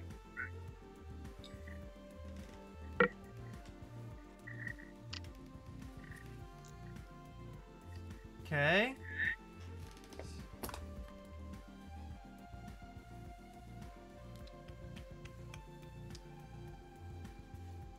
Ooh, Lady Days, I like where your head's at. She said porcupine. I like that too. I think I would say an otter. I love otters. Good old otter. The cute animals.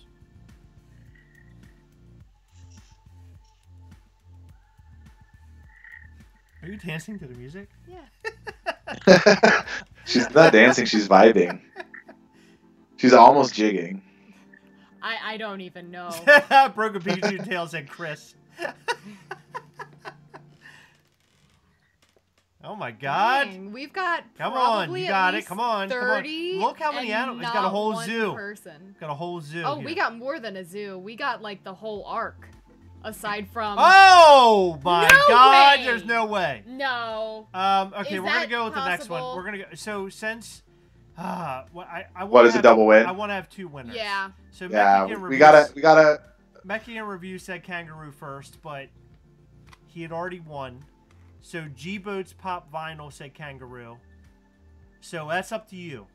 Should we have a second Well, winner? it's up to them. Let's do. Is the initial winner willing to let go of his second prize Mexican Reviews, what do you want to do? out of the name of sharing and caring? There you go. Or I can't think of anything that combines the opposite of sharing. It's hard to do fly by the seat giveaways sometimes because there's a couple overlooked. Mexican press. Review said, my bad. I'm sorry for winning so much. I mean, it's fine. I'm up for whatever. I just came here to give a couple things out. So Let's see what Mexican Review says. Let's make it fair. Now, what animal, I need to ask, what animal did you have in Kangaroo. your mind when you wrote? Really? Mhm. I was thinking koala bear. Wow, really? Mhm. I'm I like so a glad koala bear. I was thinking Komodo dragon. Whoa! Oh. I'm so glad you said that, Heather, because I was wondering. Was honestly just messing around. Give it to the second guy. Okay, so there you go. So the second person, Mexican Reviews, thank you very much. Mexican Reviews, by the way, Thank you. Go and follow him on Definitely. Instagram, because he is an awesome, awesome, awesome guy. So Very the cool. winner is G-Boat's Pop Vinyl. Do us a favor and contact us on Instagram at Gastlecast or email us gastlecast@gmail.com and give us your name and address and we'll get that shipped out. All right. I will get it out to you. Did G-Boat's Pronto Pop Vinyl Escalante. says I'm a guy. Okay, good. No, because Mexican Reviews said give it to the second guy. Or Oh, person. okay. I thought I said something. No. Oh, excellent. Well, Jonathan, thank you so much for bringing a couple of items on with you to give away. That was really Yeah, no sweet of you problem. to do that. Before we go, let's. What do they do? Is that Sesame Street or Reading Rainbow or something where they like put all the friends together and like What's bid that, adieu Mr. or whatever, you know? Rogers? Everybody's got to hold hands. Ooh, Oh, I love You're like, thank those. you for the episode of Gastlecast. See you That's guys awesome. later. That's awesome. Yeah, I like the glow in the dark. He has a glow in the dark Blueberry Freddy, which is really The cool. candy corn. There was only 8 of these made, and they were exclusively made for us. So they're That's so sick. That's Yeah. cool. So is there a company that does this for you? they're the gamer twins. So they're 2 twins in Southern Mass. They do awesome stuff. I think they go by Twin Customs, but they're kind of become friends of the family, and I love working with them. They're really cool dudes. I know they were watching at some point tonight, I believe, but Awesome. yeah, like I said, I don't. There's screenshots now. We were taking pre-orders, but they're doing Freddy, Frankenberry, Orange with Blue Crown. The OG Genie, he's got an orange glow earring and an orange glow the part around the tip of his hair, if you know the pop. And then we have a few anniversary boxes left. Those are pretty pricey. They're like $150. But it's going to come with a super secret custom t-shirt, high value pops, tons of Funko treats, tricks up our sleeves. So I think people are going to be really stoked about those. We're going to close pre-orders for those pretty soon, probably Awesome. in the next couple of days, and they'll ship out in a couple of weeks. So Super cool. Well, we're going to disconnect awesome. from you and then talk. let's disconnect. We're going to talk to these folks here for just a few minutes so Heather can go and eat her dinner. She hadn't eaten yet. Yeah, my stomach is I too am growling. starving. Yeah, I feel that. But listen, All right, guys. again, I've said this many times before already, but seriously, thank you for coming on and talking with us. It was so awesome to learn about you. I think that a lot of these folks that order from you, I think it makes them feel a little bit closer to Smeyeworld and the planet Smeyeworld, more or less, knowing who you are and that you coming on here and putting a face to a name. And I think that's awesome. So thank you very much, and I hope you come back and thanks for having me again. Yeah, man. All right, guys, I'll talk to you later, and everyone else have a good night, and thanks for coming by. Hey, take care, man. Good See ya. night. Everybody, that was awesome. That was cool. Really enjoyed that, Heather. Thank you for coming down. I know you had a long night I did. to work. I know how busy you were, so thank you for storming down here and getting here as soon as you could. Yeah, I know had that a wasn't long hard. day too. I know you had a long day. You woke up early. You I had did. a dog practically rip your skin open. Yeah, Not on purpose. I did. So my dog. It was the night we were interviewing Charlie Cook from Mid-Atlantic Collector Corps. Yes. I got a phone call from my dad. There was like a doggy play date, and he didn't realize how not good our dogs are with other dogs, especially female dogs. Normally they get along really well with males, but females, they're like, Not so much. real weird about it. Right. And They're a bunch of bitches. You know what I'm saying? yeah, I mean, that's a You're female not- dog, right? yeah, that is. But I got a phone call, saying, or a text message earlier saying, yeah, it didn't go well. Oreo, she's a little Jack Russell. She has a, like a boo-boo above her eye, but she's fine. And then later in the evening, I got a phone call saying, Heather, I really think that I need you here. I think we're gonna have to take her to the vet. And he was like freaking out, and I get there and I was like, yeah, we have to go to the vet. I mean, I don't know what happened, how it got so I guess with dogs, it's like you can't really predict a whole lot, Sure. especially meeting a new dog. And I don't know. It was a scary situation. It was very scary. Her collar was covering where the dog had gotten her, so he didn't Right. notice it right away. But when I like shifted her collar, I started like bawling my eyes out. I was like, It was so scary. upset. The dog could have easily ripped out the other dog's throat. I Oh, mean, for sure. anything could have gone. It could have gone way, way wrong. Yeah. My parents had a dog at one point. My mom is here right now, but we had a dog. They still have the dog, Sadie, who got into a fight with another dog they owned at the time, and this dog just about ripped the dog, Sadie. Yeah. 'Cause Sadie's really small, practically ripped her to shreds. Yeah. She's lucky that she survived. Yeah, and she's like a little old lady. Yeah, she is a little She's old real lady. old. But She's they so had to cute. put drains in her, like they had to do with Oreo, and Yeah. it was a real mess. Man, I felt so bad today though, cause so when we my sister, my dad, and I all drove to Annapolis, which is a solid like 30 minutes away. And this is after I drove 20 minutes to my dad's house. We all drove there, and we're like just sitting there anxiously waiting for them to like come in and talk to us and tell us what needs to be done and all that stuff. And they come in and they say, yeah, we're gonna keep her overnight. And we were just like, oh, like, what's going on?